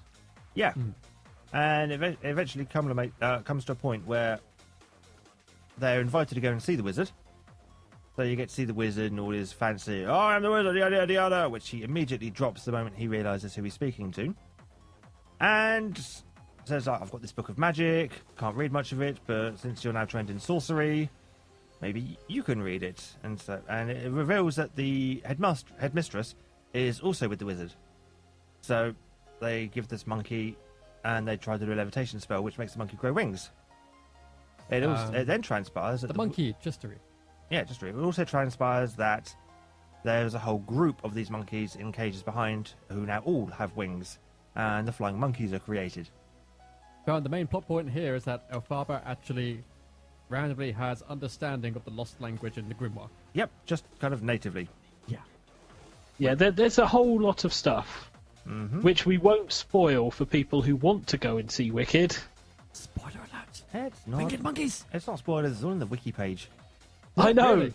There's a shit ton on the wiki page. I was going to say, when you go to a musical, you don't go for the story, you go for the songs. We're not spoiling them. Wait, It's like, Really? Jesus, how much stuff in Act 1? There is a lot in that one.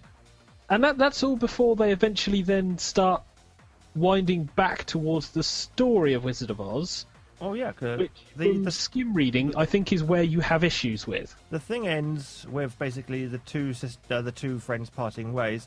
Elphaba basically being portrayed as the bad guy after she demands the release and thinks what the Oz is doing is a very bad thing and is out to stop him.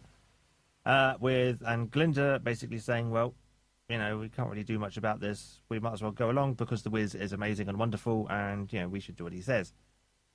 And so we come into Act 2, where basically Glinda is now pretty much You almost... missed out the other important bit again, TK. Oh, what other important bit? Why the wizard was interested. What, in Glinda? Because Oh, he sorry. wanted to make a bad guy. Yeah, pretty much. No, he was interested in Elphaba because he knew that she could be able to read the text and therefore help him because he has no powers. And also, he wanted to join in creating a really good enemy for the Aussians. Yeah, so basically they'll all get behind him. Because, basically what Hitler did with the Jews, which I thought was a little bit of a creepy kind of analogy to have in there. It's like, yeah, this is kind of teaching you history in a way that you won't think about until afterwards. This is a bad thing, I think. But potentially a good thing. I'm not sure. But as a story, it works quite nicely, so I let it roll. And yeah, in the second half, the Wicked Witch is obviously the Wicked. She laments the fact that she's tried to do good, and it's all backfired on her. She gives her sister the ability to walk, which means that the Bok, who's been looking after her, and basically acting like a love interest, then leaves her so he could try chasing Glinda. The sister had basically become the head of the family company who was in control of all the Munchkins and Winkies and things, and she is tyrannical dictator because she wanted to stop Bok from leaving her, so she basically locked them down and was known as the ruthless dictatorial figure who no one likes. So of course she was quite upset. The headmistress of the school ends up being the press secretary, effectively, for the wizard, and is very much making Elphaba the public enemy number one for everyone to get behind the wizard for. And they decide that they want to basically chase Elphaba out so they can capture her. So they decide that they're going to create a storm, and maybe an accident will befall the sister.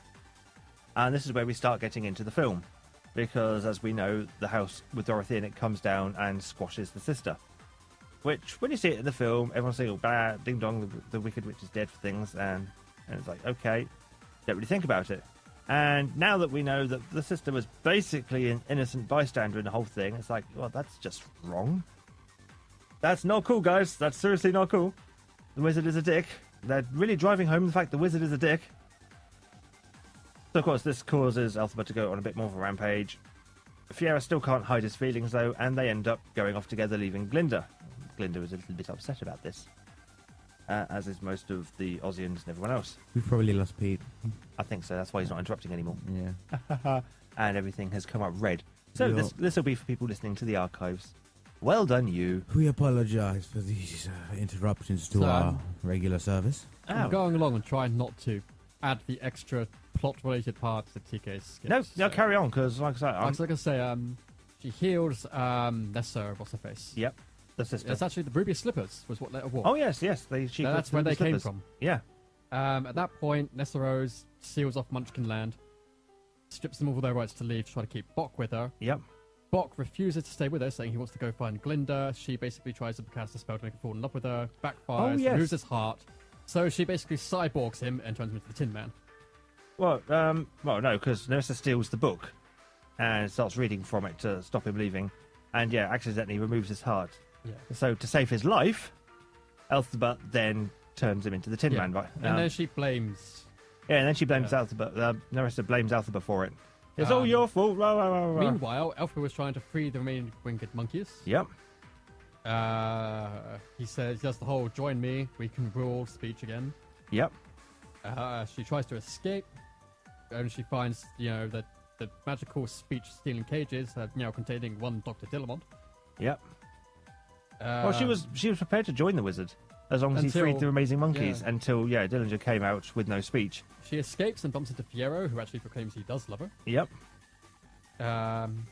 Glinda sees that and feels she's been betrayed Mm-hmm. with a nice little reprise of "I'm not that girl." Yep. Glinda states that Elphaba can be lured by spreading a rumor that Nesteros is in danger. Oh, So yes. that's when Madame Morrible creates a cyclone that brings Dorothy. to Yeah, Oz. so it's not so much a rumor anymore as they actually do create the danger. And then we start getting into the elements that are in the film, including the bit where Dorothy is captured, and that was actually quite humorous. Dorothy doesn't feature in the show at that point.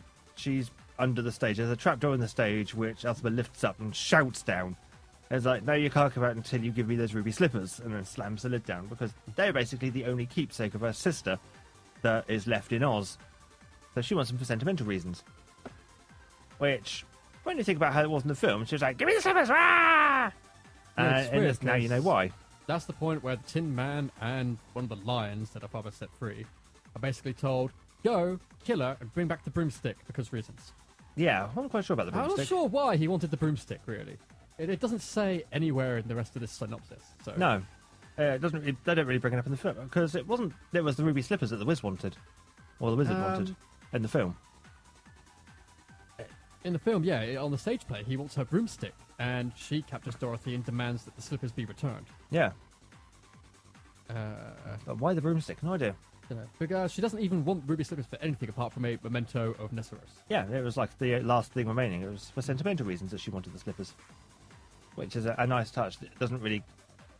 Yeah, it was a nice way to address that thing in the film because there's no motivation for the witch to want the shoes in the film, apart Not from really, apart give from me the as slippers. a magical MacGuffin. Yeah, and there's actually a reasoning behind that, which I thought was a nice touch. She might as well be Emperor Palpatine with his unlimited power thing. Yeah, Power! Unlimited fashionable power!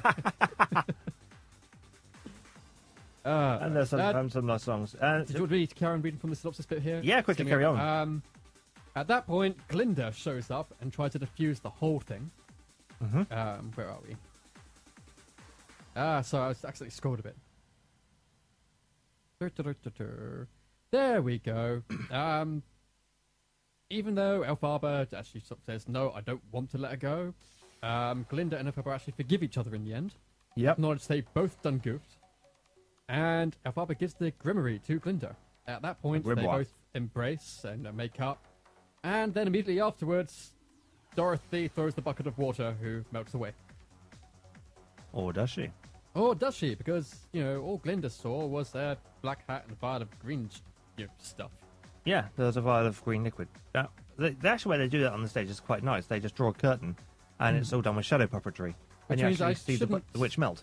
Reveal the nice little plot twist at the end there, shouldn't Yeah. Oh, the whole thing about the water came along is because during one of the songs, some of the townsfolk are saying things about the witch, and they said basically her soul is so dirty that water will melt her, which is how the story of water melting the witch came to be. And then they addressed that in the show as well. In a rather nice way as well. It's Indeed. a happy ending. Oh, there isn't. Well, technically. It's happy when it's not happy when you think about it, but it seems happy at the time. It's happy for the characters involved, not for Oz.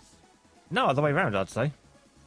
Really? Well, spoiler warning for those who actually do want to see the show. Yeah. Just skip forward for about 2 minutes on the podcast because this bit isn't going out live at the moment. Oh no, wait, yes it is. It's back up live. Yep. Do we get the Cliff Note version? We are. Oh, an hour again. Please try again later. Then we may not have a YouTube feed anymore, Oh dear. but the radio stream. Oh no, we It maybe looks do. like it's still up. Hang on, Yeah. let's have a quick sound test. It's been cussing in and out. Of water melting the witch came to be. Okay, so yeah, we might do. Do we gloss over what the rest of the story is there? Well, no, I think I will spoil the ending for those who, like I say, skip forward in the podcast about 2 or 3 minutes if you don't want to hear how it ends. And if you're listening to it live, just stick your fingers in your ear until Felis starts making a weird wavy thing, okay? Or just mute the sound even. But basically, giving you time to mute the sound now. 3, 2, 1. Okay, if you're still listening now, you obviously want to hear the ending. So basically, water doesn't melt the witch. No. Well, before that as well, that comes after the rest of the story. Oh yeah. So if we quickly summarise the rest of the story up until Dorothy's escape. Essentially, it turns out that Elphaba was actually the daughter of the wizard. But this comes after the melting. Yeah, so I thought you were talking about... we already did the melting. Yeah. There's bits after the melting that came. Oh yeah. Okay. So This became after the melting. yeah. So Which is why she's so powerful with the magics, because she's actually born of Oz and the world outside Oz. indeed, Or apparently. which because we all know the wizard came to Oz in the hot air balloon. And then at this point, Glinda takes over. She orders the wizard to leave, and she sends Madame Marble to prison for the murder of Nesseros. Among other things. At this point, the Scarecrow, who's actually Fiero, Yeah, because he got captured, letting Elphaba escape the guards earlier. returns to the castle, revealing a secret staircase in the room where I'm melting what a world happened. Yep. And Elphaba is actually alive. She went The down a entire trapdoor. thing was a ploy to convince everybody she's dead, so she'd no longer be hunted. Yep. And they go off and Into live the happily. sunset. Yeah. And that's the bit you think, okay, happy ending. So yeah, I accidentally missed the bit where the wizard was no longer in control. My bad. Yeah, basically, yeah, because Glinda goes, well, you're a dick, get out of Oz. You're a bitch, you're in prison for what you've done. I like the way she just suddenly took over as well, because everyone was like, oh, Oz is amazing, and then all of a sudden she's like, rah, lay down the smack, and everyone just did what she said. I was like, okay, since when? Surely people would go, actually, no, fuck you, I'm in charge, get her, she's a traitor, like they did with Elphaba, but hey, whatever. Ah. Dr. Dillamond and the Wizard were both played by Stephen Pinder in the UK tour. Yeah, they're both the same person. Except for very occasionally when they weren't, but for the most part, yeah, they're played by the same person. Because they went, well, there's one scene where they are both on screen at the same time, so Dr. Dillinger is played by someone else for a moment, but it's a non-speaking role because he can't speak by that point. Actually, it's amazing how many different places the tour is going. Yeah. And you got Broadway, the United States, the West End, UK, Australasian, Tokyo, Mexico City, and Seoul. But the ending is nice until you think, well, now they're living in exile for the rest of their lives, hidden away from the denizens of Oz. That's not suddenly quite a nice ending anymore. Yeah, but as far as the rest of Oz is concerned, Ding Dong, she's the witch dead. is dead, yeah. So all they gotta do is just find a nice secluded place. And she has the magic to make sure nobody can go near it. Indeed. And all she was trying to do was do good. And she got fucked for it. You can do your wavy arm thing now to let people know we finished spoiling it. I don't know if anybody can actually... Come on, turn it back up. Turn it back. There you go. Welcome back. Volume's up. Well done. Welcome back. Good listener. Good listener. And people watching on the YouTube feed that once because I'm going to have to do an edit one. Oh, Eunice is chatting to you on Steam. Oh, is he? Yes. Hi, Eunice Jet. Hello. Are you in channel yet? No? Okay. But hello to the people who are in channel. There's a couple of people in channel. Channel is just dead at the moment. No one's spoken for a good couple of hours. But the YouTube feed's got some chatting on it for once, which is nice. I don't know. Till I get the laptop repaired, I cannot monitor chat. No, I know you can't, so... I'll have the money for repairs soon, I swear. Yeah. I'm looking for the January sales in order to buy a laptop. Is Pete gone now? I'm going to see if I can get him back. Good. Okay. Come here, Pete. Let's see if we can communicate with him. Come on, Xavier Wolf. Here's Xavier Wolf. Now that we seem to have stabilised the internet again briefly. Can I slap Felis? No. Yeah, he's back. That's payback for the stone sword in the back when I was fucking fishing. No. Not that I hold a grudge or anything. He holds a grudge. That's fine. I can edit that clip, download it, repost it. Be hilarious. So yeah, but Post it on my channel and use the views. but the story of Wicked was nice, and for those listening to the live stream, you may have missed some of it, but there were spoilers. So for those listening on the podcast or for those watching the edited YouTube feed, because I'm going to have to edit together a YouTube feed for this. Yep. Because fuck everything. Yeah, there's a bit where we tell you to turn the speakers down, and Felix does an arm wavy thing, which probably got missed. No, I did an arm wave thing. Yeah, but whether or not it was seen on screen. There was no. But did you blankery enjoy going on. the show, though? Apart from the Mayflower ruining the sound, yeah, I really enjoyed it. It was really good, and I had fun with it, and it was nice. And we saw it with Hedgie's parents as well, and they were going to give us a lift home, but traffic was at a standstill coming out the Mayflower afterwards, so we walked because it would be quicker. Yeah, In pretty fact, much. by the time they got out of the car park, not home, but out of the car park, we'd got home. Ooh, ouch. Yeah. Would you recommend this, though, to our listeners Anyone as who's something a- to watch? Anyone who's a fan of musicals, you'll really get a kick out of this. This is brilliant. But what did I get pissed off about, you may ask? Oh, I'm just seeing Felix do the thing now. Wow, that is some Yeah, lag. see? Yeah, okay. Damn, that is laggy. Basically, what my biggest gripe was is they started piddling with the established canon. They showed the creation of the Cowardly Lion, the Tin Man, and the Scarecrow.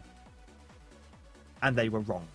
Yeah, I saw them mention that in the wiki, and I thought, that's what you're going to get pissy about. It's like, yeah, sorry, I can understand why you do it for the sake of the show, but doing a prequel and then leading into a kind of midquel in the thing, there is a few things you can mess with that don't affect the overall story. Pardon me. There are some things that do affect the overall story, but because they're never mentioned again, you can get away with it, and you're basically adding to the idea and the concepts. When you're taking the established bits and just crushing them to suit your will, I tend to have an ire with it unless what you create is better than the original. And in this case, it wasn't. Especially the Tin Man. The Tin Man's story of how he came to be, I really enjoyed. And as opposed to how they do it in the show, which was nice, but it was no way as brilliant as the actual story of the Tin Man. The original story being that the Tin Man never used to be a Tin Man, he used to be a simple woodcutter. A rather accident-prone woodcutter. And using the magics of Oz and things. Yeah, it's why he's actually counted as one of the first fictional representations of a cyborg. Yeah, because piece by piece, as he would lop off a limb by accident, he would replace it with tin. Nice. Until in fact, in the book, the original book, I don't think he's even called the Tin Man. I think he's called the Tin Woodsman or something. Yeah, Tin yes, Woodsman. he is. Yeah, because he's a woodcutter. That's his job. He was just very bad at it. And so, to have his complete backstory and basically his character completely assassinated by this show ironed me, because he's one of the people calling out for the Wicked Witch's demise, whereas in the books he couldn't really give a shit, and the only reason they were out to kill us because Oz had told them to. You know, if I only had a brain. No, wait, no, yeah. What was the Heart song? Oh, My brain If I wanted to only say had a heart, heart. and then I actually sung the right lyrics and realised I'd done goofed. Yeah, use the Scarecrow's one. Yeah. So that's Wicked from TK. Alex. Hey, yeah, it's not so much a huge review thing, which is a small little thing I thought I'd mention because I discovered it today, and Willies. I did find out I had one today. It was a bit weird. It detaches. Ooh, nice. Yeah, I had to go get a replacement one from Argos, which is why I didn't know I had one until today.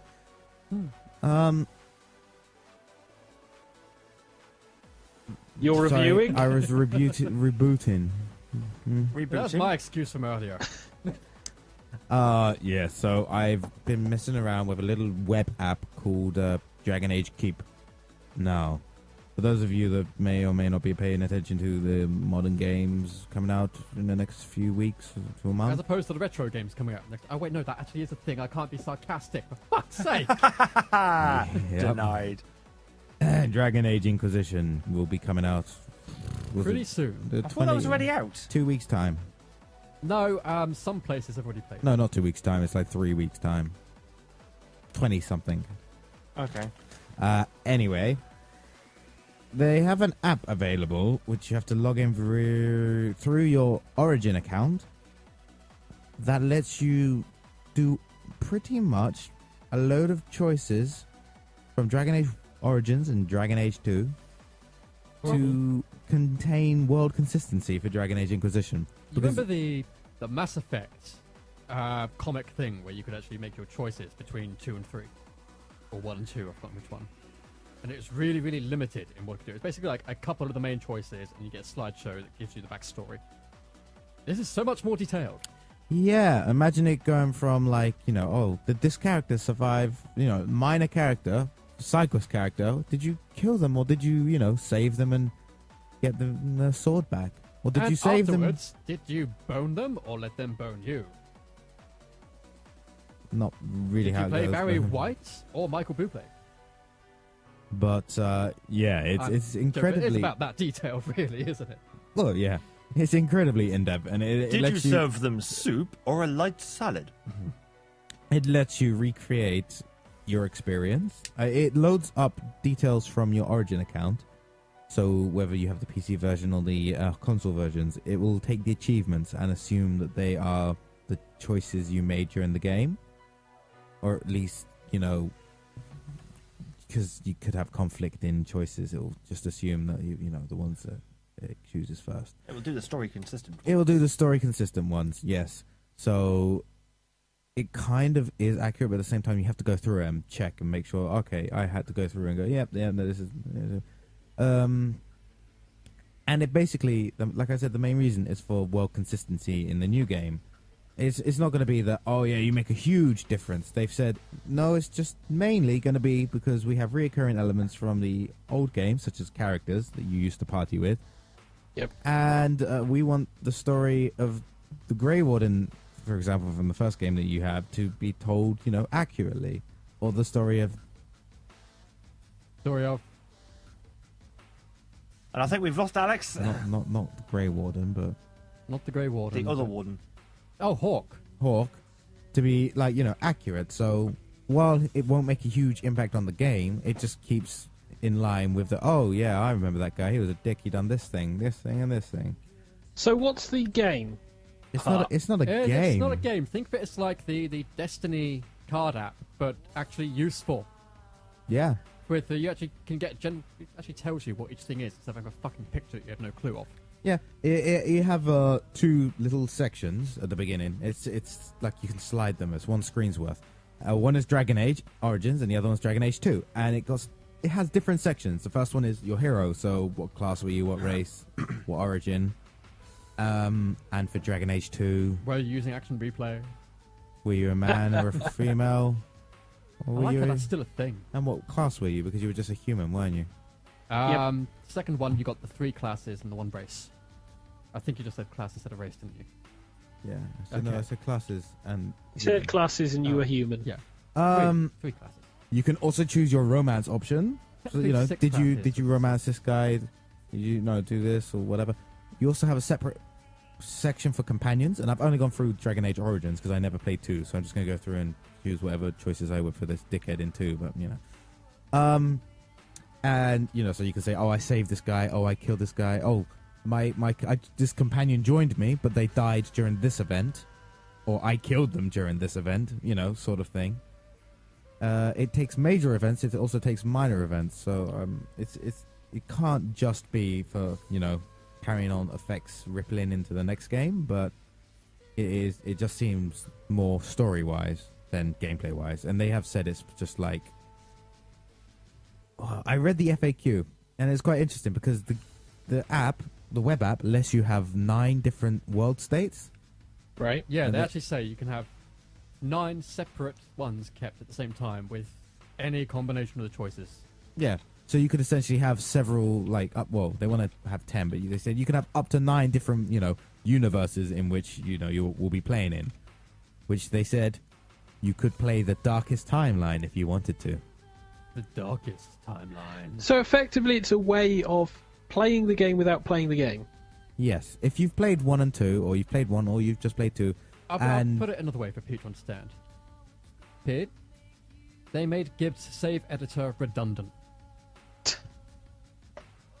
Completely. Essentially, it lets you change the story in Inquisition without having to play the previous games.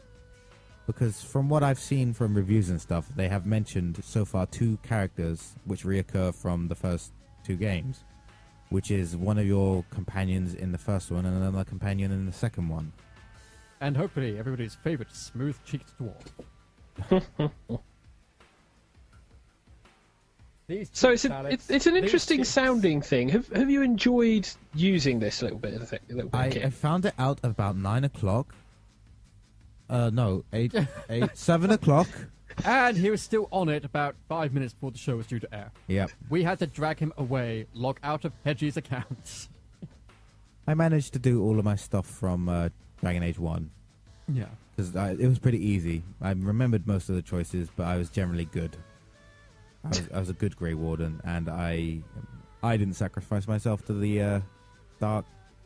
La la la la la la.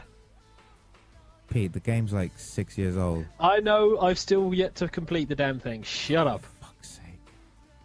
Well, yeah, I boned the main character, so fuck you.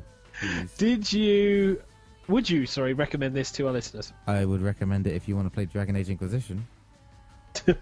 If you don't want to play Dragon Age Inquisition, don't use it. What's the point? Unless perhaps you've already played Dragon Age and Dragon Age 2 and have the save files.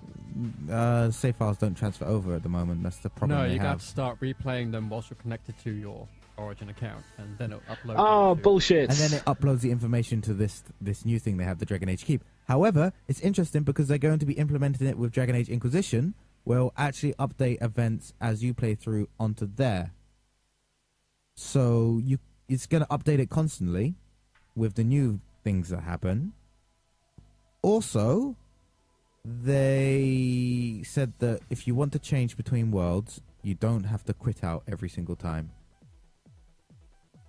Okay. So if you wanted to play your different world, so again, the darkest timeline where everybody dies and chaos and havoc, and I'm actually looking forward to making that and hopefully playing it on my second playthrough. Because it's like, I want to play Mass Effect 3 where everybody got fucked over, but like Shepard is still alive. How do I do this without playing through 1 and 2 and getting everybody killed? Well, actually, you just need to play through 2, but never mind. No, because 2 just gets everyone on the suicide mission killed, really. No one else major dies other than on the suicide mission, which does carry over huge consequences. But you still can't kill off certain characters. You can get rid of other characters by not even meeting them in the first game. So you'd have to play the first game. Yeah. Anyway, so you can play the darkest timeline, which sounds like it's going to be fun for my second playthrough. Nice. So that is Dragon Age Keep, And which again- effectively is a mobile app linked to Origin. Well, it's mobile, I was gonna say, Android, actually, or internet, and I think it works best on internet. They said it works integrated into Android devices, but I tried it on my phone and it didn't really work that well. the reason Alex really likes it is because he's actually lost his saves. Yes. And like I said, usually when we want to play a BioWare game, we go to Gibbs' website, get the save editor, go, I can't be fucked to play through the first 2 again. Here's a save. Here's me editing the name and the story flags and load it into the new one. Is that what you were mentioning? Yeah. Yep. You also do Yep. it for Borderlands as well if you are that bored. Oh, wow, okay. But yeah, it's what I'm going to be doing for Celine for Mass Effect 3 because she wants to move on to 3, but she really can't be fucked to play 2 again and fix the mistakes she made. So I'm going to have to edit her save. No, don't tell her to fix the mistakes. Just play the game. God damn it. Yeah, I remember when I played Mass Effect 2, I did the suicide mission. I was like, okay, whatever happens, happens. I'm not going to go back on my save. Yeah. And it was really fun. And I was the first time I played through it, when I didn't know anything about the suicide mission, I was incredibly tensed up about it because I was like, well, shit, what if people die? What if people die? Only one person died, which was Morgan. I lost the lizard guy. You lost Thane. Oh, Yeah. that kind of stuff. He has a really awesome scene in 3, but then I lost Morden, and apparently he has a really awesome He has an scene. even better one, yes. Fuck's sake. So I've been playing through Mass Effect, but I've done what I normally do. About 8 months ago, I played Mass Effect, about a quarter of it, stopped playing. Then Yeah. I recently, 2 months ago or something, powered through it with my girlfriend in the background, and I was just going on about, I was basically like, yeah, Commander Shepard. and because I'm playing like a renegade Shepard, but he's also kind of good at certain points. He's not completely a renegade pisshead. He's only a dick if you fuck him over. Yeah. And it's just amusing because my girlfriend's like, oh, you're just so full of yourself, aren't you? And I'm like, no, I'm not. He's like, do you know who I am? It's like, he's full of himself, though. Oh, God. It's like Mass Effect 2 when I started playing that, and I'm like, hey, guess what, Jane? Oh, It's like, what? I went into the store and said, I would like to endorse this store. I'm Commander Shepard, and this is my favorite store in the Citadel. And then proceeded to go around all the stores, and she was just like, you're such a bitch. Okay, so Oh, wow. Moving on. Much extension. So, wow, they just solved the PS4 problem, and it's live. What's that? Cool. So the alpha's been extended until tomorrow. Oh, can we go Yeah, home and you- play it? I was meant to be going back to Celine's. Oh, man. You're not even coming home anymore. He came home yesterday for like To be 2 fair, hours. some of this an time has hour. been spent visiting hospitalized, well, not hospitalized, but very, very ill family members. Well, I'm sorry for you. I don't feel bad. ooh. Come home. I miss you. Moving on from family drama. This is going to turn into a Time Life movie, and because it is a Time Life movie and he's the designated woman, all I could do is accidentally brush past him on the way out the door. He tumbles down 3 sets of stairs, hitting his head on a kitchen sink, a coffee table, and a marble bust of something, and dies. TK, Yeah, can you mute the married couple so I can do mine? I'm enjoying this. Hurry Oh, up. God damn I it. want to go home and play Evolved. Anyway, so I have Constantine. Oh, See a yes. doctor. Yeah. Because, This is the new TV series. Second episode. yeah, the second episode, actually the first episode changed a fair amount from the original leaked one much earlier in the year. I'm going to the toilet. June, I think it was first leaked, wasn't it? Ages ago. But what I'll do is basically this is based on the Hellraiser or Hellblazer, sorry, comic book series published by DC Comics. It stars Matt Ryan as John that's Constantine, another one who of those is things. effectively a English exorcist, demonologist, can't do magic So, kind of thing. are you timing this so well on purpose? Why? Because it is fucking hilarious. I'll have to watch the stream again. It's literally the exact moment I'm speaking, your voice comes up again. TK? Yeah. Wasn't that the thing that was happening? Let's all pretend I was paying attention. I was going to quickly say, DC Comics pisses me off in the same way that ATM Machine and Pin Number does. Yeah. Because DC is Detective Comics. So DC Comics is Detective Comics. Yeah. Unless they're actually a whole bunch of stand-up comedian private investigators, in which case we can say Detective Comics. Dear God. There's an apostrophe. So, I can smell This it. is based on that ethos from the DC brand, and this is based more on the demonic magic and stuff. There has been a film which starred Keanu Reeves, which got panned. This has nothing to do with the film. This is more the DC TV universe, and it does a very good job. It throws you in at the deep end, introducing you to Constantine as he goes into a mental asylum. Straight away. It doesn't explain why, except as it goes through the origin episode. story. It is what they're doing.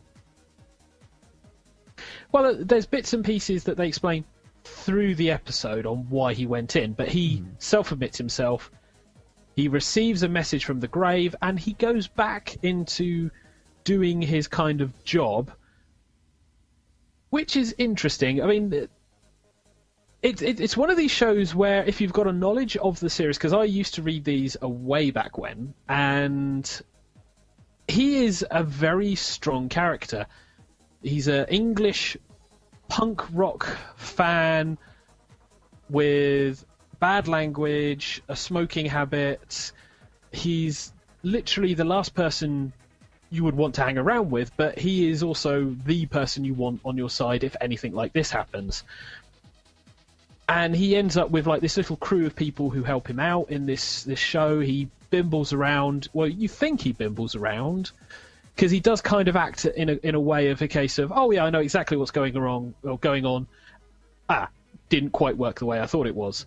Oh, this isn't quite the way it's going to be, and then turns it all around. It's very well paced, which I do have to say is a positive thing, and it does set it in the DC universe straight away by referencing DC characters that you'll have seen from other things, especially in particular the Doctor's Fate helmet. No comments from Felix? Have we lost Felis? He's live in the studio. We shouldn't have lost him. Huh? Sorry? Yeah, I know, we're Thanks, figuring out Felix. timing for the Evolve Alpha. Pete, can you remember? It's Pacific is the 6-hour difference, and Eastern is the 8, isn't it? Something like that, yes. Yeah, so 8 hour difference. So 8 in the morning will be midnight. The episode itself does follow him as he's trying to help the daughter of a friend who also has powers. Yeah, that's not really important to the next few episodes. No, because he's She's gone. very much kind of not wanting people to follow him at all, because he knows this life and people die around him. He mentions a lot certain Except for that one events buddy of happen. his. Thank you, Felix. Oh, come on, it's not really a spoiler. It's within the first 20 minutes. True. But there's a lot that he mentioned. There is the fact that he's kind of avoiding the fight until he gets pulled back into it. There's lots of other hints, like Well, the it's- angels it's the following him same, around, and the problem. guy who plays the angel Harold Perrineau, I've seen in something else, but I don't know what the fuck it is. And I can't think. Actually, the thing was, it's not that he's not wanted to get drawn in. It's a case of he's become completely apathetic and convinced that he's already damned to hell and there's nothing he can do about it anyway.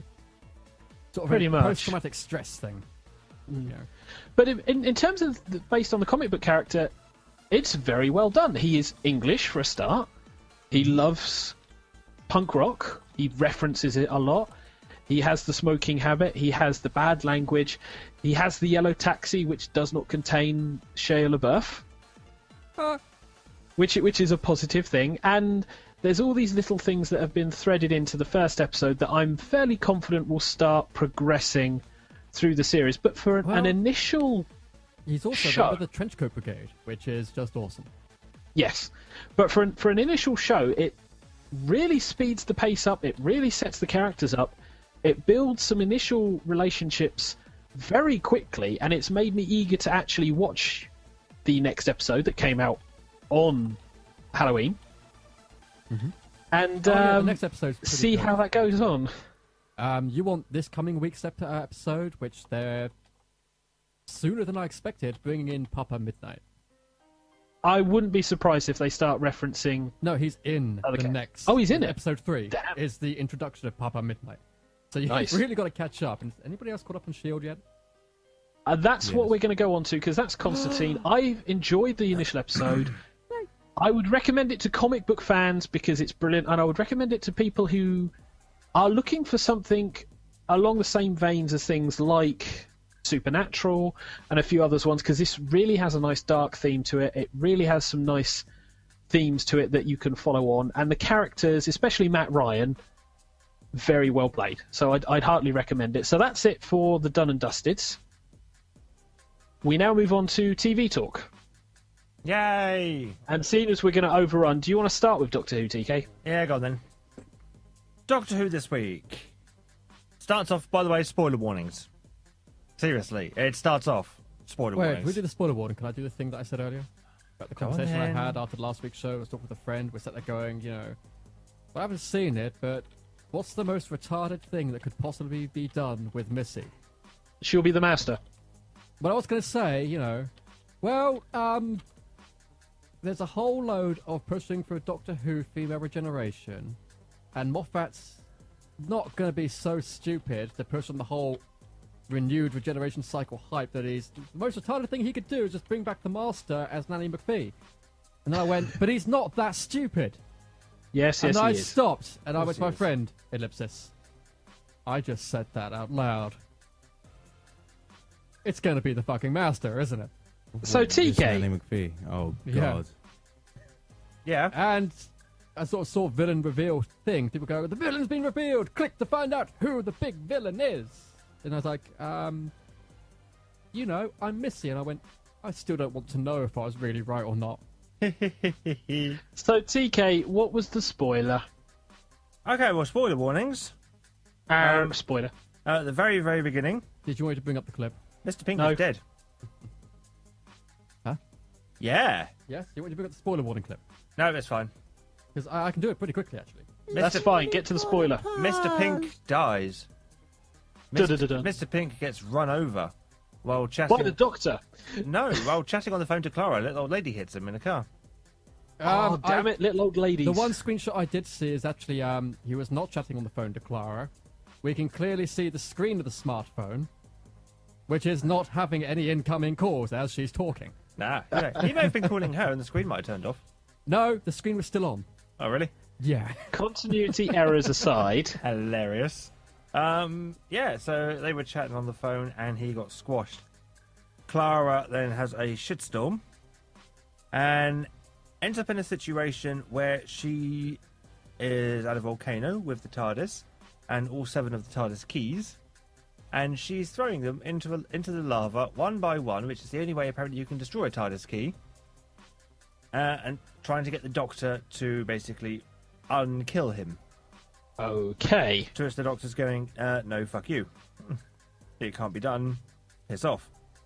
And she throws all 7 TARDIS keys into the lava, going, well, fuck, that wasn't part of the plan. And she's breaking down. It then transpires that, no, actually, that was a dream state the Doctor managed to get her into. And therefore, all is not lost. But, yep, since it means that much to her, they're going to try and get him back from the dead. So they plunge her into the psychic goo again, and the TARDIS then flies off to where it thinks Mr. Pink is. Mr. Pink, Right. I think it's Danny, has actually gone to this holding place that yeah, we've Danny. seen. And he is there with that other character from the thick of it, whose name I don't know. You can't remember, yeah. Him.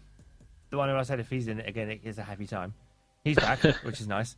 And they're going through the kind of post-death interview process. Basically, Danny's not accepting the fact he's dead, and slowly kind of cottons on that actually maybe that may be the thing. Meanwhile, the Doctor and Clara land in the same complex and are confronted by big tanks with skeletons in them. And it's like, okay, that's entirely creepy. And then they encounter Missy. Now, Missy turns out to be an android. Yeah. It's programmed to basically, she's the meet and greet person, effectively. And she ends up giving the Doctor a big kiss as part of her kind of introduction routines and things. Clara just declines on the kiss. The Doctor wasn't quite expecting it and therefore didn't know he could, and just got pounced. But they're then introduced to the kind of lead programmer of the whole thing, who then is tricked into believing, using the aid of psychic paper, believing that it's a government inspection. And basically it turns out that where they've gone to is kind of like where you go after you're dead. It's not heaven, it's not hell, it's kind of called the Netherrealm type thing, but it's very much a kind of holding pen type situation, where you still exist as a kind of concept, and you can still feel everything that your earthly body can feel. You're not completely disconnected from it. Right. Of course, those of you who are being cremated, well, bad times ahead, because obviously you'd be able to feel it. Ow. Yeah.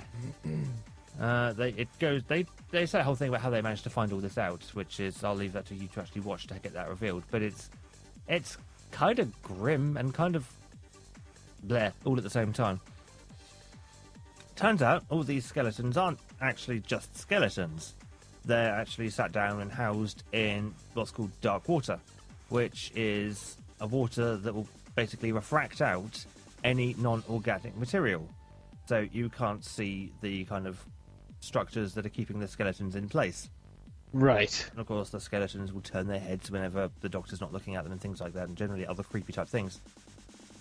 And then Clara gets a chance to actually have a call with Danny. And so the Doctor and the kind of lead programmer go off to another level to do some more chatting and stuff, and then Clara's there left talking with Danny. Danny trying to convince Clara that he is in fact Danny, the one that she loves, but she doesn't believe it because he can't tell her anything that only Danny would know, and she thinks this is all a big trick. Because the Doctor's basically told her to remain critical and not to let her emotions just overtake. Meanwhile, the Doctor and Programmer Dude encounter Missy again. And so the kind of programmer chap is very confused when Doctor refers to her as this android and turns around and says, no, she's not, she's my boss. To which Missy reveals that she wasn't an android after all, she was just acting. And then proceeds to murder the programmer dude. As you do. And also, the tanks are draining. Because, yeah, why not? It reveals that inside the tanks actually was Cybermen. Yeah. Okay. The memories and the bodies of everyone gets uploaded into a big kind of computery thing, edited to remove all the emotion, and then re-downloaded into your body, which is now contained within a Cybermen unit. And there are thousands of them. Right. Welcome to the afterlife, kids. And the episode kind of ends with Danny being given the option to basically delete his emotions, because Clara doesn't believe him and hangs up on him, effectively. So he's kind of there sobbing into his Ribena. And Clara is now going, oh fuck, now what do I do? Then, yeah, Cybermen attack and become unleashed onto the world. The world as in Earth or the world as in the universe? The world is an Earth. The Doctor Mrs. like, don't you know where you are? They run out into the middle of London. It's like, okay, whatever. So it's Cybermen again? Yeah, we're back with the Cybermen this time. But the logo on death's door is very, very interesting. And it's exceedingly subtle. And It's actually a code, and we've already cracked it. It says, drink your... Oh, for fuck's sake.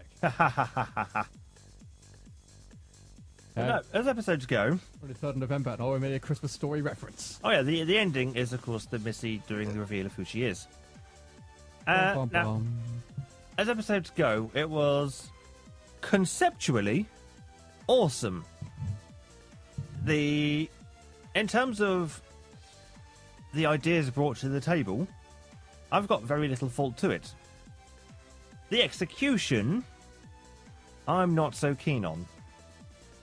I mean, again, Capaldi plays his part brilliantly. The script was a lot tighter this time, but just something about the whole overall episode didn't quite gel with me for some reason. I'm not sure what it was. Some people have been saying it's the best episode so far, but I didn't really feel it. I don't know if it's just me, though. And are you waiting for me to spoil the ending now, Pete? Yeah, I don't mind. You sure? Well, currently I'm looking at a review, so... Huh? Yeah, what, Pete? I'm currently looking at a review which is talking about it, so... Okay. Can I? And Felix, are you ready for the spoiler? Yeah, Oh, let me God, try it and is. lift the fuck up. Huh? Ready? Go on then. Fuck's sake.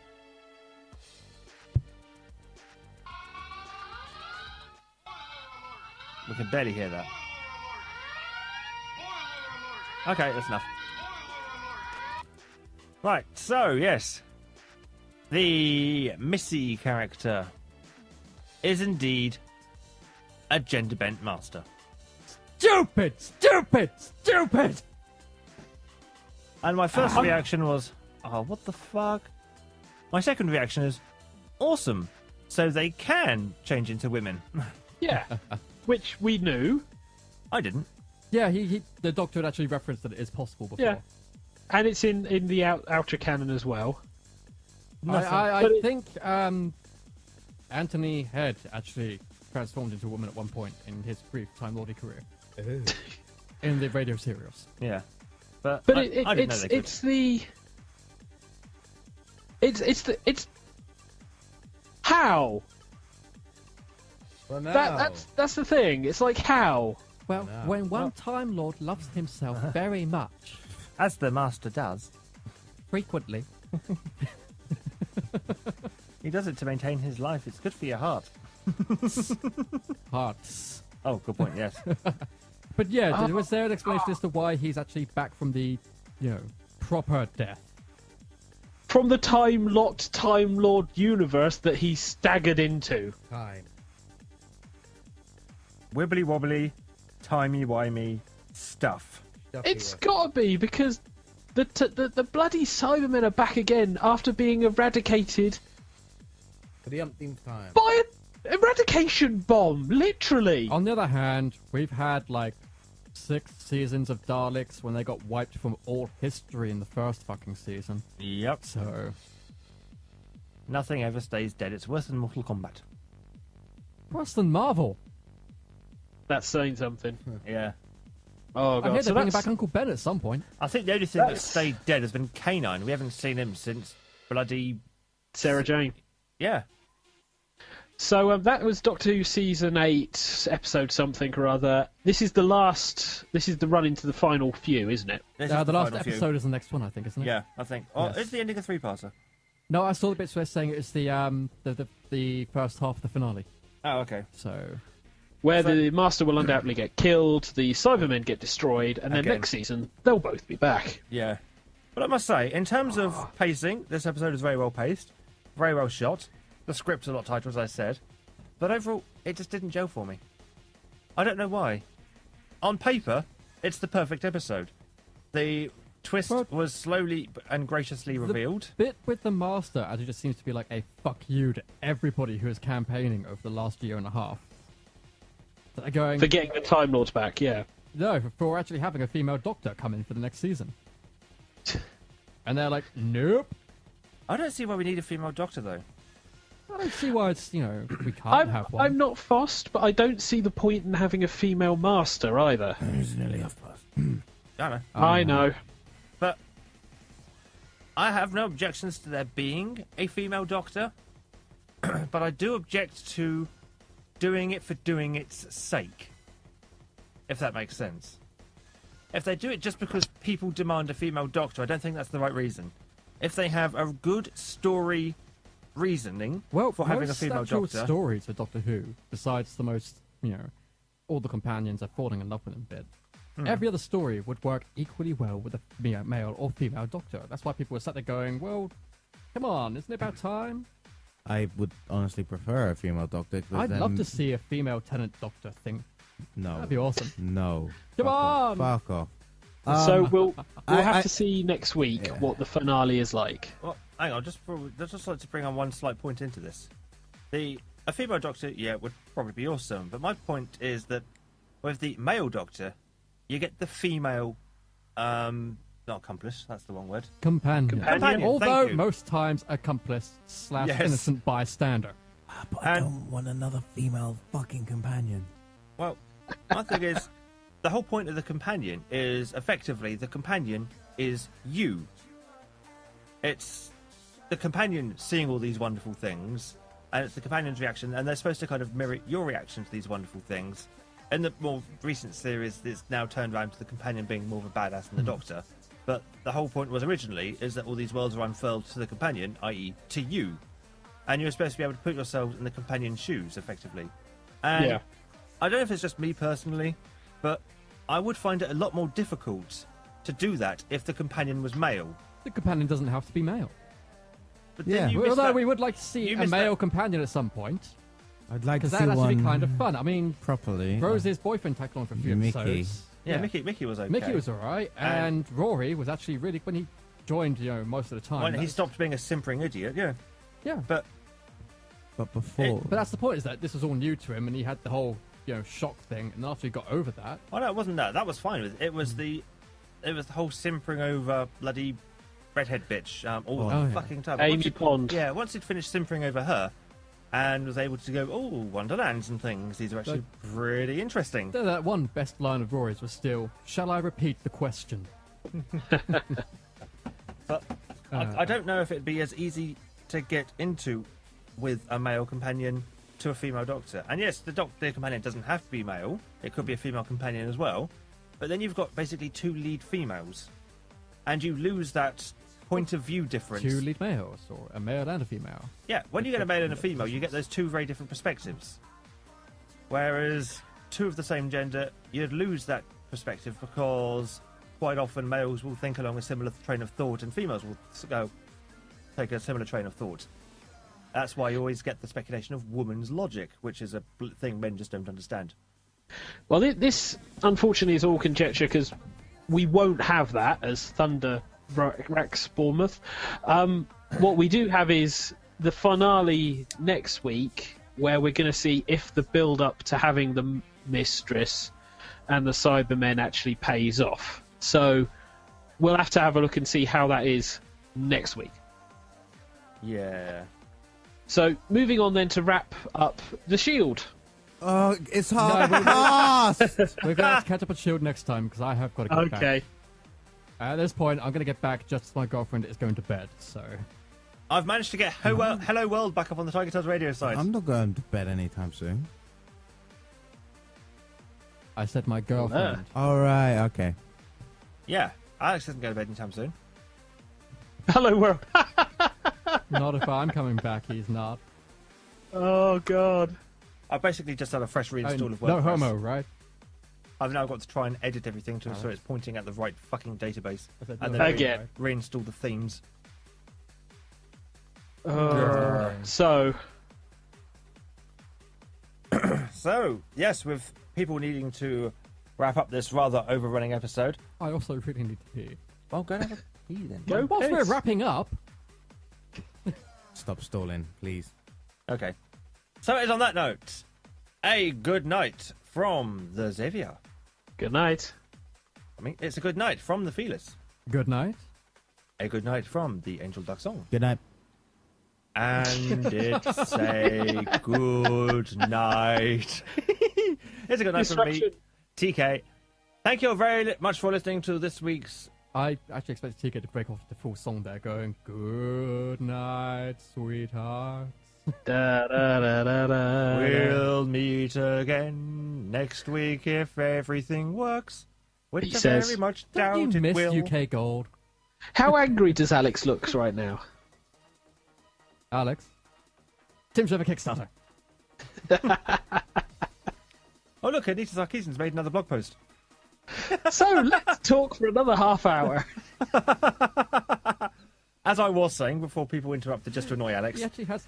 He's sucking air slowly through his front teeth. Nothing else. That's because he's going to kill you. It is a good I night want for to me. make some sort of Chinese joke. Again. My assist. Thank you very much for listening to this week. Hopefully next week the site will be back up. I can't promise anything because I'm busy writing a novel, but we'll see what we can do. Hopefully by then BT will have come around and figured out the internet shit because of their idiocy, and hopefully they'll get fixed as well. So you never know, maybe next week we'll be back up and running as normal. But until then, it's a good night for everyone here. Thank you very much for listening, and we'll see you next week. Night, night, everybody. Night, night. Night, night. And take studio away from Alex.